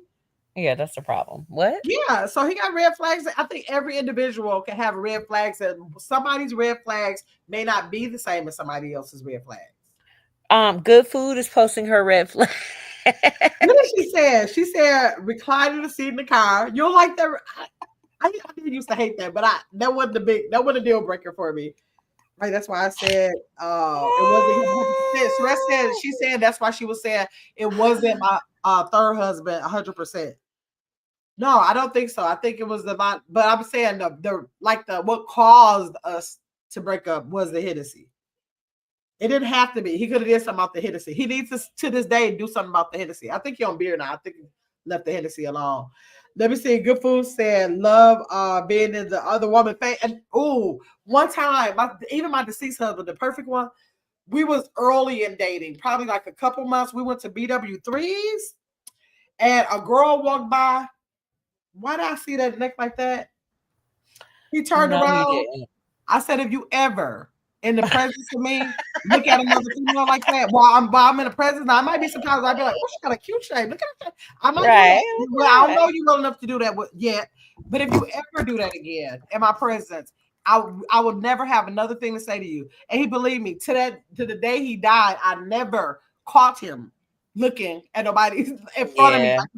I couldn't believe I was like, he think it's sweet because he was just looking like I was like, girl was by the time he turned around, I was looking dead in his face, like if you ever, Right. ever, like, Right. are you serious, girl? So my ex-husband used to just wear he used to wear sunglasses. Oh, well, Uh at least it was smart though. At least it was smart. and then my current dude, like, oh, you look down. Like, what are you talking about? I will hurt you and her. Like, what are you talking about?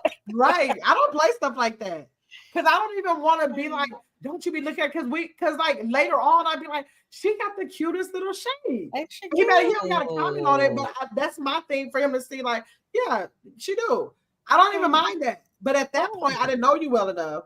And then I'm gonna get this straight now because if you're doing it this early, we're gonna have a problem later. So And then if you look for more than 20 seconds, like that, right, exactly. We're done. I have no problem with that. That's so fun. I wish she was here to laugh. Look at Good Food's other. Oh, she said she don't like eating with the mouth open.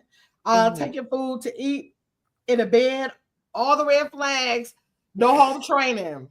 Lord Black Coffee said, I feel like red flags are customized. They are. I believe that too, Black Coffee. Everybody's red flags is not somebody else's red flag.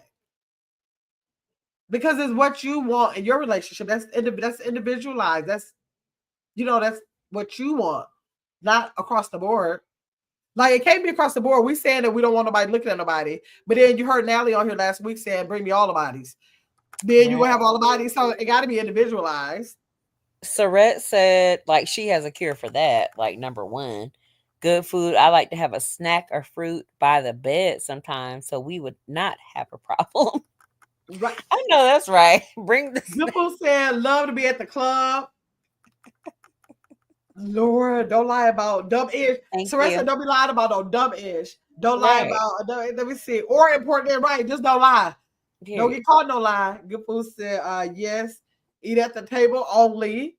Sarissa said, good food. I like to have a snack or fruit by the bed sometimes. So we. That's what I'm saying. I love that. Thank you. Right. Okay. I have all so how do green flags or signs of healthy behavior differ for you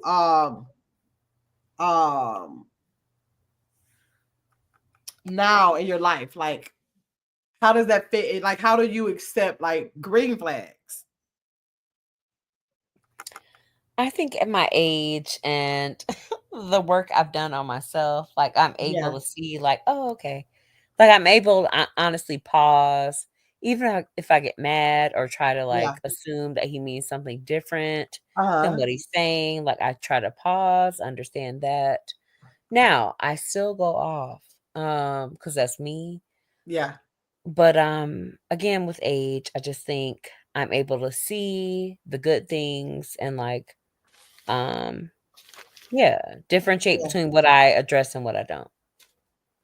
I think the green flags is, I'm not trying to call men kids, but I'm saying I think that they probably like humans, period. Not to say kids, but like kids appreciate praise. I think adults do too. So if it's something that a man is like actually doing and I love that he does it, I don't feel like I want to take it for granted and not acknowledge it. I think the green flags, I want to speak up and say, I love when you do whatever. I'm so happy when you do it. I think I want to say something about it instead of just feeling like I'm Mhm. entitled to the green flags and like Mhm. he just supposed to do it. I want to actually let him know what that does to me when he does make me feel like it's a green flag. Mhm.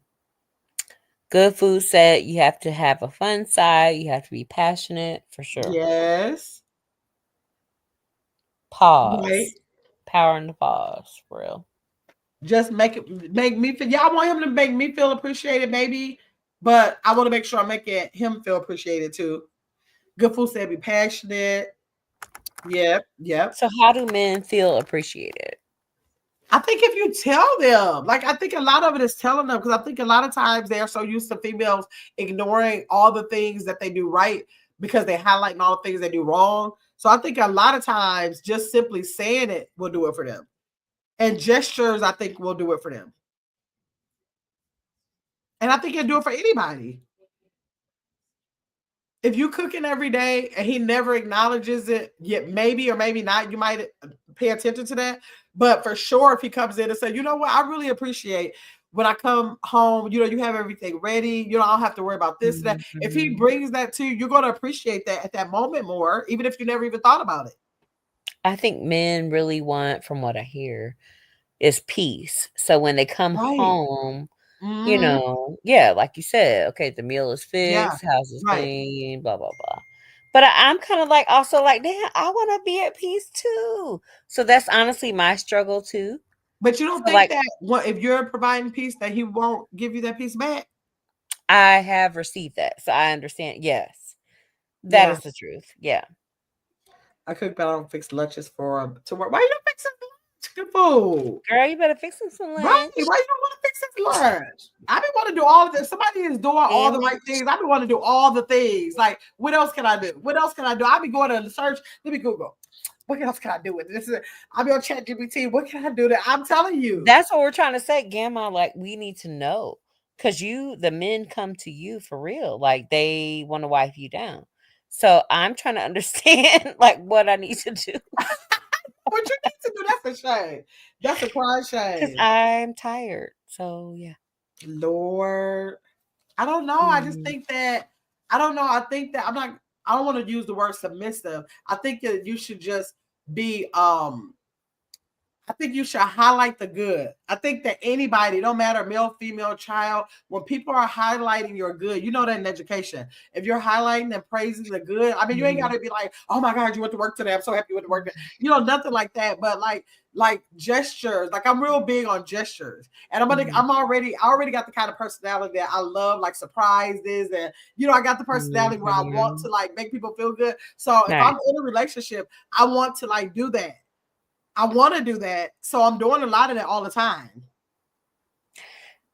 Even when you're married, like, ooh. So, Yeah. like, okay. Okay. I'm Yeah, gonna do more of it when I'm married. I'm not gonna do I don't like giving men the married side of me when I'm not married. Because yeah. I'll give you so much and you can like say how you can imagine it would be, but I'm not doing all the things before I get married. once I get married, I'm like, yes, all the things. I booked us a massage for this is that, or all the things that I could think of, but I'm not doing all of that before I get married. I'm just not doing it. That part. Okay. Yeah. Yeah. I don't act like no wife before I'm a wife. I act like a girlfriend before I'm a wife, but I act like a wife when I'm a wife. Got you. Okay. Yeah. Let me see if I have to contribute to the bills. He'll fix your own lunch. Oh, good fool. That is not fair. The reason why I'm saying I don't want to be, of course, anybody, male or female, somebody just paid the bills. That is like a beautiful thing for the next person who don't have to pay them. But I'm not going to say that if I think I would want to contribute because I just personally don't want to sit back and watch somebody do that. I feel like if I contribute, that could be something that they appreciate as well. You know, like if they did pay all the bills, if I say, oh, I already paid the light bill, like that could be a load off his shoulder for somebody to say that once in a while. And then I feel like any man that I've been in a relationship with, they're usually picking up the slack on yards, on anything that got to be fixed, on cars going bad, pumping gas. They doing other things. So like, I don't mind like fixing a lunch. That's like a small thing to me to be able to do for the appreciation for the things that he has to pick up slack for that don't have no monetary value. We'll probably have monetary value in it. But I mean, you know, like that he really is taking the responsibility of in a household. Good food, fix the lunch. Let me see. Good food said if I have to. Okay. Black Coffee said, well, my husband does anything for me, no matter how big or small, instead of saying thank you. I say, I appreciate you. Like, yes. And I'm already that kind of person that they're probably looking like, girl, I ain't no kid. But I just be looking like, I am so happy when you did this and that. I was so happy. And I just express myself like that. Because if I'm happy, I'm going to say it. Now you start making me mad, you're going to know that too. But I just feel like it's unfair for me for anybody to always want to highlight the downfalls and beat somebody across the head with that without giving that much of the praise of the things that people do well. And anything, I don't care if you're on a job, if you're at school, if it's a friend, anything. I think you just have to show your appreciation. Good food said, I'm going to do better one day, just not this week. Okay, make sure you do. Tyson, I know that's right, Mom. Good said, yep. Not contribute. Never said, yep, not contributed. I'll pay my car note and insurance and any household stuff. Yeah, like, I mean, you know, like, well, that's going to be a matter of how people split up stuff in a household, but I don't have no problem contributing. So I don't want, as much as I probably just say the stuff like, oh, I want somebody to take care of it, I want to do. Of course, I probably ultimately, but like, if I know that he's not in a financial position, like, say if he did all of the bills, he going to have $100 left. But I'm gonna say, yeah, go and keep doing that. And I ain't gonna contribute. I ain't that kind of person to let that happen. Right. You know. Okay. So let's say he's contributing. So I'm thinking about Beyond the Gates now that I've been watching the soap opera. So like, he's producing like financially or whatever, but like he's not there physically. He's not there emotionally. Do you stay with him? I wouldn't. I don't care about money. That's what the whole thing was. My first husband. Like, people felt like, what's your problem? This man don't leave out of the house. He go to work. He give you his check. That's not what I wanted. I got my own money. Right. I have my own money. I don't need your money for that. Like, if you can't be there for me emotionally, and for me and these kids, you can take that with you somewhere. But so some men feel very insecure about that. Like, if they can't provide for you financially or whatever, they think that you think you can do it by yourself or whatever, like that whole entitlement type of thing, privilege thing. Like, they don't like strong women in that sense. Yeah. So what do you do then? That's why it depends on the person you're with. My deceased husband could only contribute so much. We had a business at the time, right? But he personally, even though he helped with the business, he was born with a heart condition. So it's only so much he can do physically. I knew that when I married him, when we were talking. So it was only going to be so much that he could contribute financially because he was on disability. So he was on disability for that heart condition. So I already knew that. But because we had a business, it might not have been direct. First of all, we're married. It's our business at that point.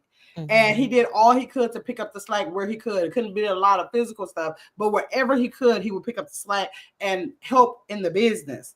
But our relationship never was based on anything financial at all. At all. So I'm never gonna, like I said, it's to me, it's ideal if you could just have somebody to just pick up the slack and have everything together or whatever. But I'm not gonna depend, I'm not gonna make that a hard yes for in a relationship, because I've been on a spectrum where someone was not capable of like having all the bills. Like, it's not his fault because I had a house at the time. Like, you got a mortgage, you got all this stuff. This is all this stuff that I accumulated before he became about. So like, it's not, how would he know to prepare for the how I was at that stage in my life? That wasn't his fault. But I learned then that I'm, as much as I would like that, I'm not judging no man based on it.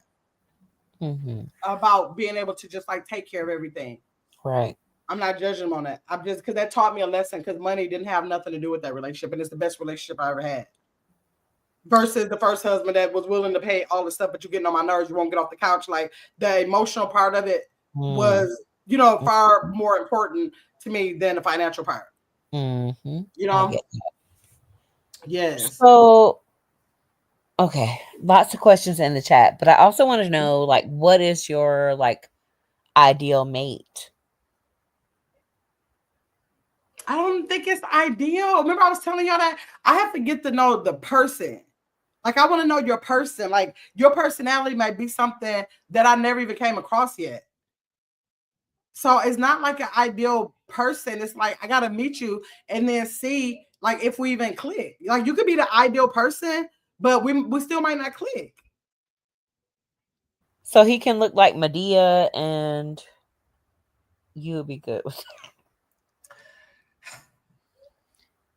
I'm not gonna say nobody. I don't do this physical stuff. Okay, I don't so do no physical stuff. I really don't, because I have been attracted to people who later on, like once I don't like them no more, I'd be like, or whatever. But because I don't get attracted to people with how they look first. If I really like them, now if I'm just doing something, I might look and be like, okay, you look whatever. But if I'm really interested in them, it's not based on it. It's not based on it. Sorette said, but what qualities do you prefer? All the things I said. And who said, do you believe in zodiac signs? No, I don't believe in that zodiac sign stuff at all. Not at all. Taya said, such as tissue, detergent, groceries, not paying bills though. Been doing that ish all my life. What I need you for, I'm sorry, not sorry. Oh yeah, I'm not messing with anyone that's not in position to do so. Tanya said that she just not going. That's going to be a hard no for her. She gonna find it out early if you're able, and if you're not able for her, it's gonna be a no. Yeah. That's why I think it's just so, I don't know, and it's just individual for me. Like, I didn't set out to, like, when I started talking to my husband, I didn't know he was on disability. I didn't know he had a heart condition. He was in the club where I was, so I didn't know that. But after getting to know him and then finding out like his finances and stuff, that wouldn't make it no difference at that point. At that point, it wouldn't make it no difference at all. Right. It just wouldn't make any difference. Independent independent woman syndrome. So it said, was he intimidated by it? No, he was not intimidated by me. He was not intimidated by me. I used to love the way he could just roll with that punch and still be the man of the house, everything. He was not intimidated at all, Soraya. You would think so, but he wasn't. He wasn't. I didn't want that. Let's just say, I don't want that syndrome, Soraya. Oh my God. You don't want it, but you portray that, Tanya. Tanya, how you gonna say you don't want the independent?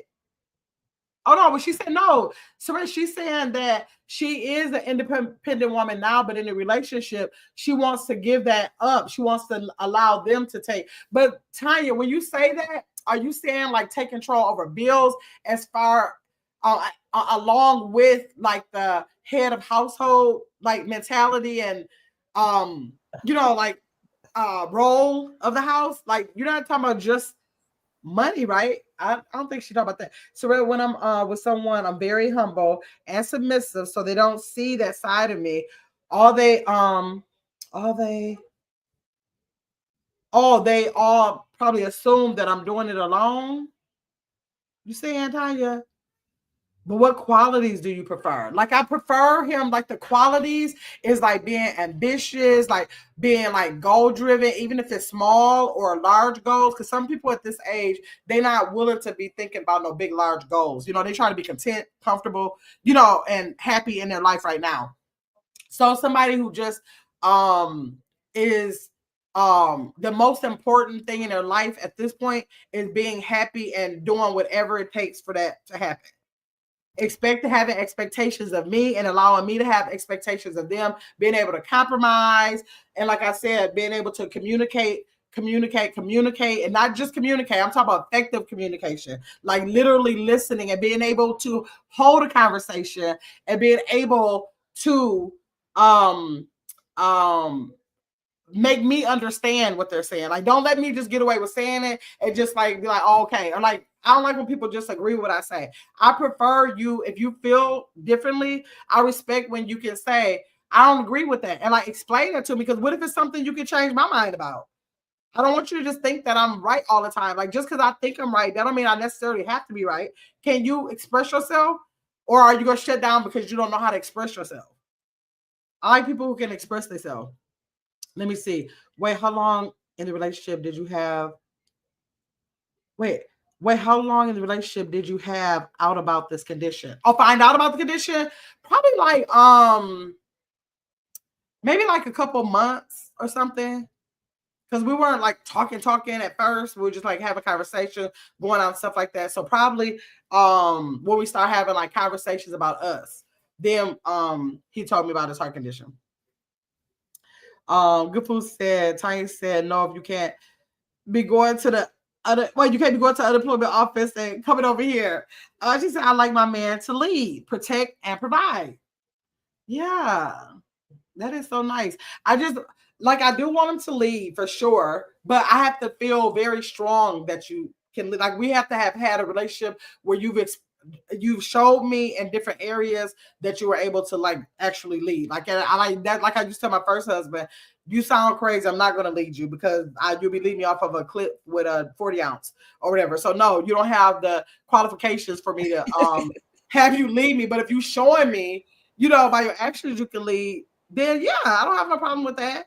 And I definitely want you to be able to like protect me. I don't think I'm gonna be in those situations where I gotta be physically protected, but like just protecting my well-being, or you know, overall, just making sure you're considering me, you prioritizing our marriage or our relationship and stuff like that. And providing, I'm gonna say for me, providing to the best of your ability.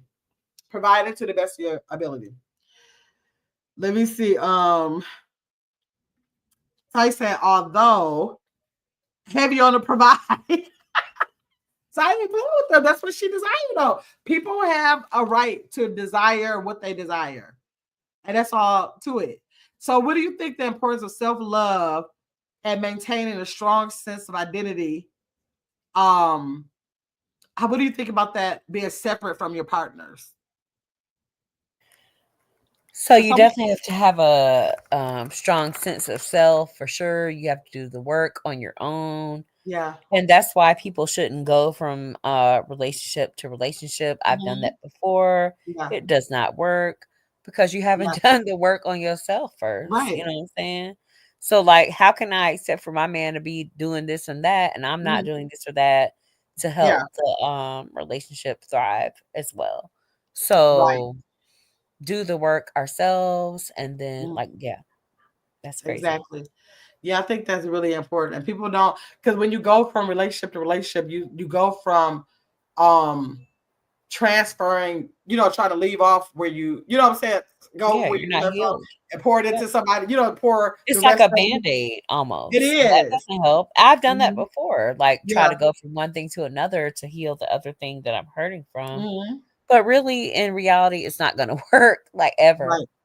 Right. You got to deal with yourself first. You do. Because I wasn't healed after my husband died. I wasn't healed, but I was used to being married. So it seemed like the thing to do, even though it was like all those years later.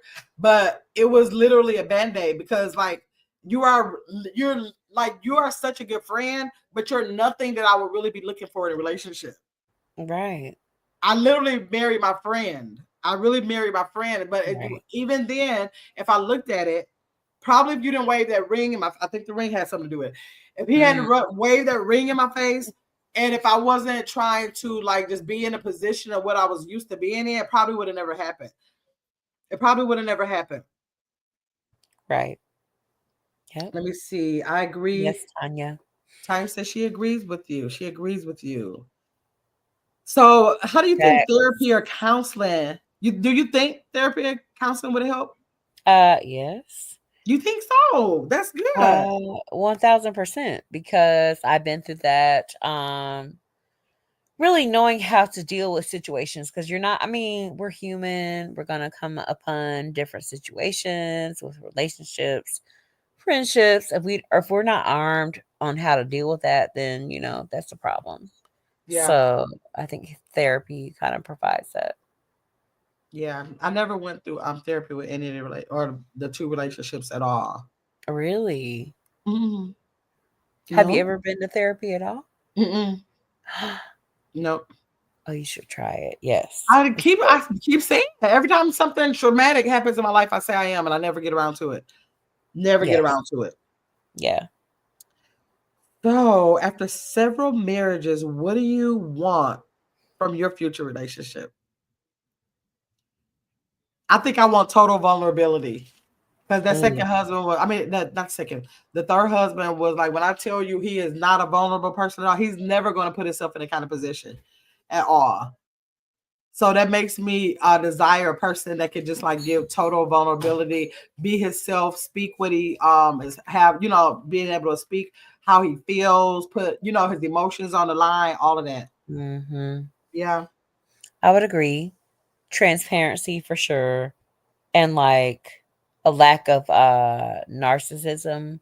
Like it's just not like, yes, okay, it's about you, but it's also about me and also about us. So being able for you to like work on your own issues and me working on my issues, right, and then us coming together to work on our issues, then that's how it kind of works. Yes. Trakel, your other comment is not in here. You said I meant counseling. Your comment before that didn't come through. I don't know what that is. Yes, Tanya. Yeah. So I think that's like the same thing that we might think that's important for like a lasting relationship. Like I can't imagine getting another relationship and then not lasting. I don't want to tie nobody down and be like, you ain't going nowhere. I'm not going through that again. But I just literally have to have conversation after conversation after conversation, and nobody knows what's going to happen. You can have the conversations and people can give you the answers you want to hear or whatever. But I think that I might be a pretty good judge of character to be able to know if those answers might be authentic, So would you be willing to do a like dating show or pop the balloon? Girl, where the man gonna come from? We can't even get the man in the man. We can get the men. We'll get the men are there, right, y'all? Where that? I don't know. I mean, we'll find it. Ooh. So, how much are you willing to compromise? Not. Willing to compromise at all? No, I'm just kidding. I really will. I'm old enough to know that's what it takes. Yeah. I have to humble myself, and then right. Yeah. That's what I think I did. I think I humbled myself. I just used to be thinking, like, I always blame my dad for that though, because he just always made me feel like as long as you're a right person yourself to somebody, you should be able to have whatever you want. Like that shouldn't even be a question. But then I've learned later that you can't expect everybody to come through the door knowing what you expect. They don't know you from a hole in the wall. They wouldn't order the life somewhere trying to prepare for you. They don't even know you. They don't know what your desires are. Right. They're not on the same timeline as you as well as far as your development. So yeah. Yeah. I mean, I think deep down whether or not somebody has potential or has like good intentions of you. Right. So I think it's okay to work with them too, though. Like have grace. That Nacho Cal said a thing. She said she thinks premarital counseling is good. Now that is one thing. I've been married 3 times. There is no way that I should not have did. At least on the second and third. The second was good, but still, how did I know that? It seems like after that first marriage, I would have known to try to do something different. I think that I would not get married a fourth time without having premarital counseling. Even though I plan on doing my own counseling beforehand, but like just in case I don't see something that they do, I don't know what they do in those counseling sessions. I've never been to one. My mom, who was an elder, did our premarital counseling, which was crazy, right? Because you can't really talk freely about Right, yeah. Horrible. Like what? Wow. I would never do that again. Hell no. At the time, did you think it worked or no? I you mean, honestly, at the point he was my high school sweetheart. Came back together. I got pregnant quickly, but I knew I loved him. You know, we loved each other. Adults at that time, but not really knowing each other as adults. Yeah. His mother was suffering from cancer at the time. So it's kind of like, okay, we got to kind of rush this at this point. Yeah. Right. We knew we loved each other, and we knew we believed in what we believed as far as religion. And so, yeah, we had to do what we had to do. Right. Because how old were we weren't.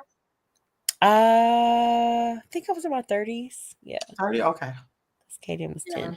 Or is 10. Yeah. Yeah, I definitely would. And I forgot all about that until Cal mentioned that. I'm like, I remember thinking like, dang, I wonder, because I hear people saying that they did that.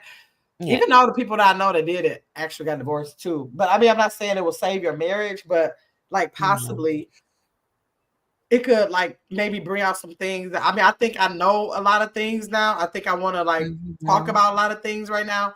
I got like a lot of them games. Like I told you, I have 50 million couples games. And in those couple games, I'm playing those games because they really are like therapy.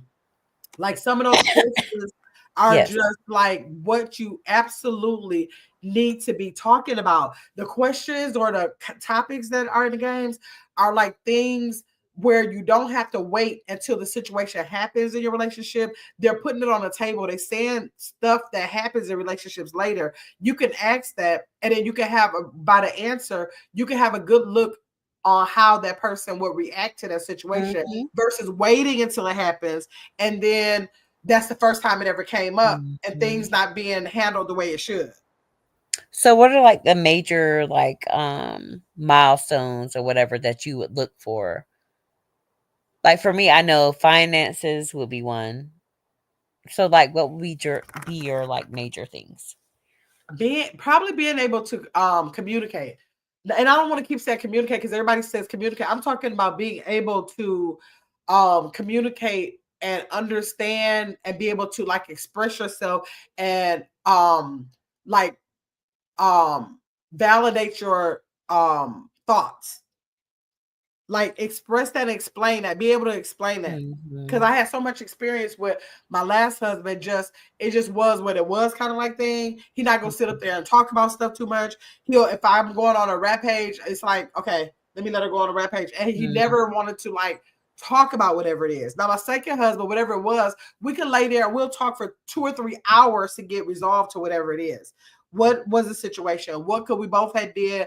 What actually happened? Okay, how can we make sure it don't happen again? What kind of boundaries can we set to make sure we don't have to feel like this again? So like I'm really intrigued by people who can at least be able to like verbally express themselves with their emotions, their feelings, and stuff like that. Because I haven't had that in a long time, and that was what was most attractive about my second husband, that he was able to verbally express himself about everything. So that's like top of the list for me. Facts. Yeah. So Cal said, I think more questions will be asked to have each other open up about more earlier than later. Yes, Cal, that's what I like about those games. I got some video too. It's like 10 of them. And I just keep buying them because I'm like, one day I'm going to play this game with somebody and it's going to make us, it's not like the games we play. It's like, every card has like a topic on it. Like, how would you handle it if your partner did this, and that? And like, sometimes I think in relationships, when things happen and it's the first time it happened, then things could blow up because it's the first time it ever been brought up. Y'all didn't think that was going to happen. So you handle it in not so healthy of a way. But with these cards, they're bringing it out for you to discuss that now. So if it ever happens, it's not your first time being up against that. or you have an idea of how they would handle a situation. You know, it gives you like more info, so much more information on the person and how they think. You know what I'm saying? I can't wait to play those. I mean, to use those cards because they really, I can see them opening up. I have a lot of people who date people and they'd be like, I need a pack of those cards. They'll come and get them, and it really does help them learn more about the person. It's like forces you to know more about the person. Let me see, having another person to see things differently and make you look at things different. Right, Trakel? We embrace that kind of stuff. Like, stop making me feel like whatever I say goes. Like, don't you have your own thoughts? Or like, don't you have, do you look at anything differently than me? Can you give me insight on stuff? I don't want to be the one to feel like I got to give you the insight about stuff, or you just not caring about what the insight is, just rolling with the punches. Like stand up and say what you feel. Like if it's something different. Those cards will be good. They are, Trakel. They are so, I'm telling you, it's so many of them too. It's so many of them. I know I at least got 10 packs of them. And they have really good conversations in them. Like they create conversations. Like I can't imagine playing and getting past like 5, maybe 10 cards because you can get lost in them because it's a whole each card is like a whole conversation. You got to ask the question or you have to put the scenario out and both of y'all got to talk about what that scenario is, and it just like layers the conversation, and at the same time you learn a lot more about the person.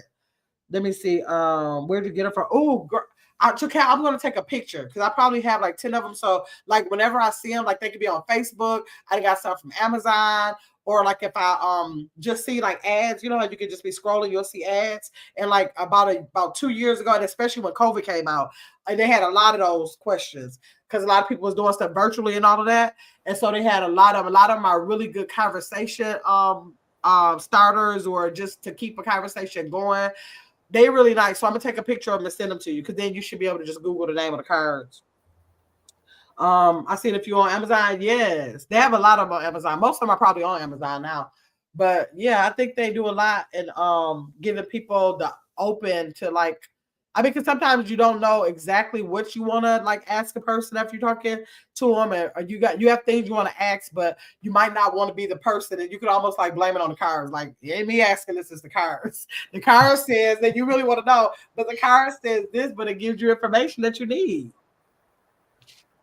So yes, Chris. So thanks for coming on the panel, girl. Yeah. These marriages, because I don't know about me. So, okay, to end, will you get married again, or would you?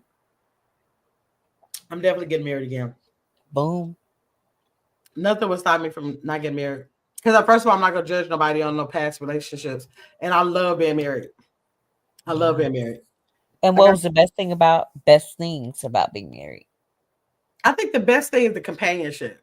Like literally, you have somebody who, like a one person, like, you might have people in your life that have your back, but you can't ask people, like I'm not asking my sister or my best friend or my nephew to like come and have like responsibility for like household things up under my household. Like some stuff, if I need it done or something, I'm gonna have to pay somebody. I'm not ready to ask them to come over and actually do it. But somebody else who is like in your household that wants everything to run smoothly, so they're contributing to the household, whatever needs to be done, not necessarily finances with the bills, but what needs to be done in the household. The companionship with just being able to like go out and have a consistent person. Like if I see a concert, I got to worry about like, damn, I want to go to a concert. Is somebody going to ask me to go to the concert, or do I get 2 tickets? See if they want to buy at least one of the tickets to go, or all that kind of stuff. Like you automatically have somebody to be a companion with. Because a lot of my, even though I got some single friends, I got a lot of married or friends that's in relationships, and it's just, if you ain't it, I don't like being around a whole bunch of relationships by myself, because I'm looking like y'all should be able to have fun in a couple atmosphere without people who are single, like being in that.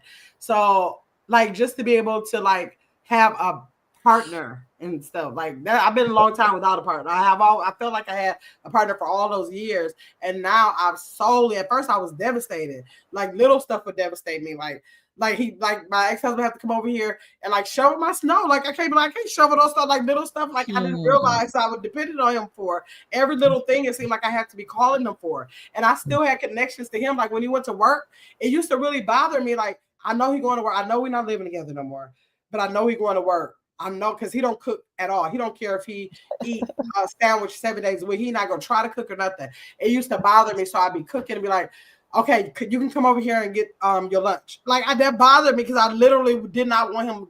He not my husband, but I don't want him going to lunch without something to eat. You know, so kind of stuff. I don't know. I think just the companion.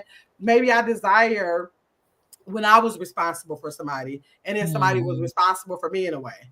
So that whatever you call that, maybe. Yes. Let me see. I get that for sure. Wait. I got some cards from Chick-fil-A in a kids meal. Oh, it was the cards and conversations at the table with family.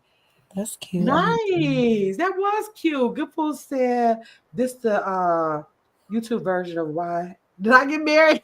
Why did I get married? Marriage counseling. Right, exactly. Yeah. Do you think you get married again, Chris? You better be on your way to get married. Oh yeah, for sure. Yes. Yes.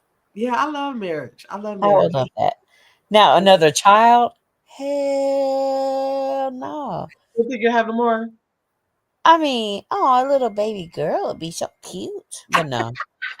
Starting over, no. Yeah. Yeah, because the older you get, the more you realize that, dang, I could be in a relationship, but dang, that relationship would be bomb without a baby being involved. You know what I'm saying? Without having that, we can like really get into each other that way, you know? Yes. Traquel, yes, y'all will get it. Y'all will get an invitation. We need an invite to the wedding, Chris. I know that's right, Traquel. She already know. Okay. She already know. Let me see. Good Food said, I love weddings. Oh, where is Tanya? Tanya, are you still in here? Traquel, you can have another one for me. Oh, what she said? What she say? Please have good food, okay? And be the only child. Tanya, let's go. Look at Good Food go say, I love weddings. I just don't see me in one other than being a guest.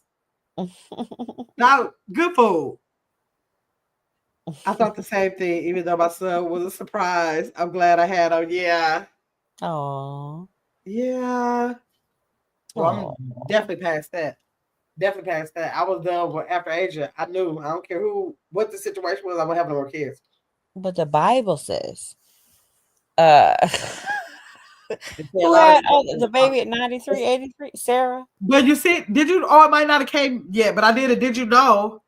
Watch the. Did you know how many kids was from one woman?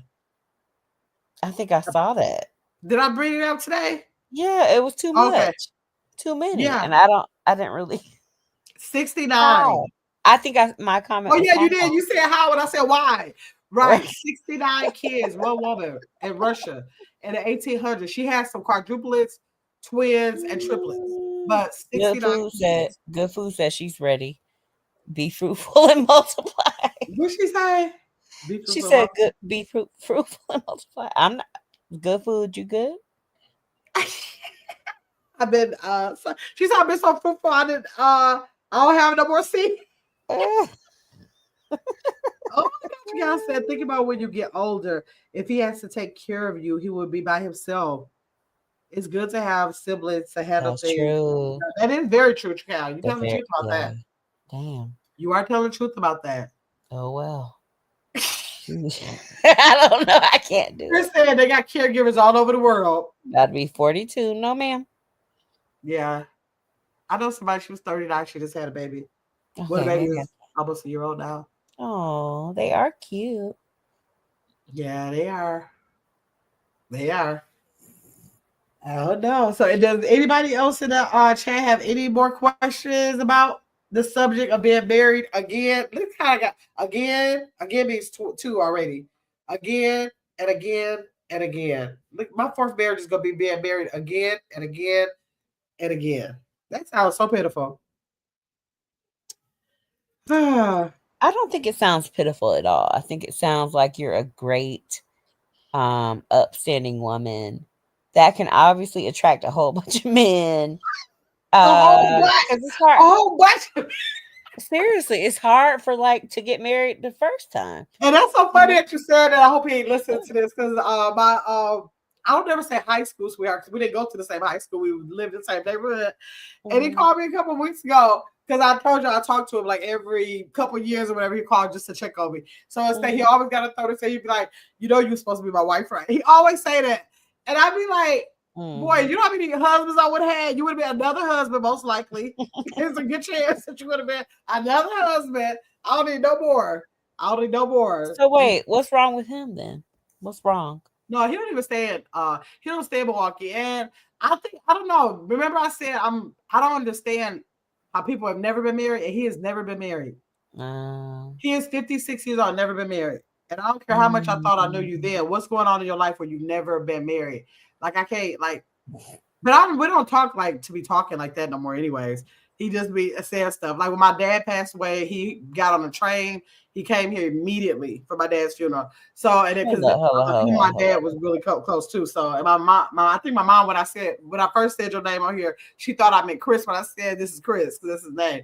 But yeah, no, I think he might have a girl. I don't even know. I don't even be asking him about his personal business, but that was so many years ago. That's the one I was telling y'all about. I used to be running up the phone bills for when I was like 17, 18 years old. Yeah. Yeah. The people are saying he may be the one. Mm-mm. Why he had to look, and he to cut them locks off too. Why would he have to take a train? I think they were trying to get a plane ticket, and I don't know if he wasn't able to get here like in time or something.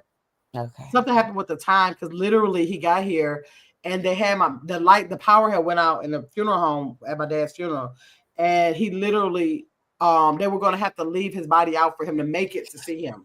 Oh wow. Okay. Yeah, and I don't even think he ended up saying that he didn't want to see him like that or something. Anyways, he just wanted to be here. So yeah. Let me see. Make sure Chris. Not Nelly phone, girl. I don't care if you're Nelly phone. He ain't got nothing to do with me. He ain't got nothing to do with me. I don't care. But it's just funny. Every time I talk to him, we start talking about, we were supposed to get married. I did think that we was going to get married, but we never did get married. No. Nope. Sounds like he needs to come on live one day. That'll be so fun. Ain't no telling what this one. What's that? Ain't no telling what that would be the funniest thing.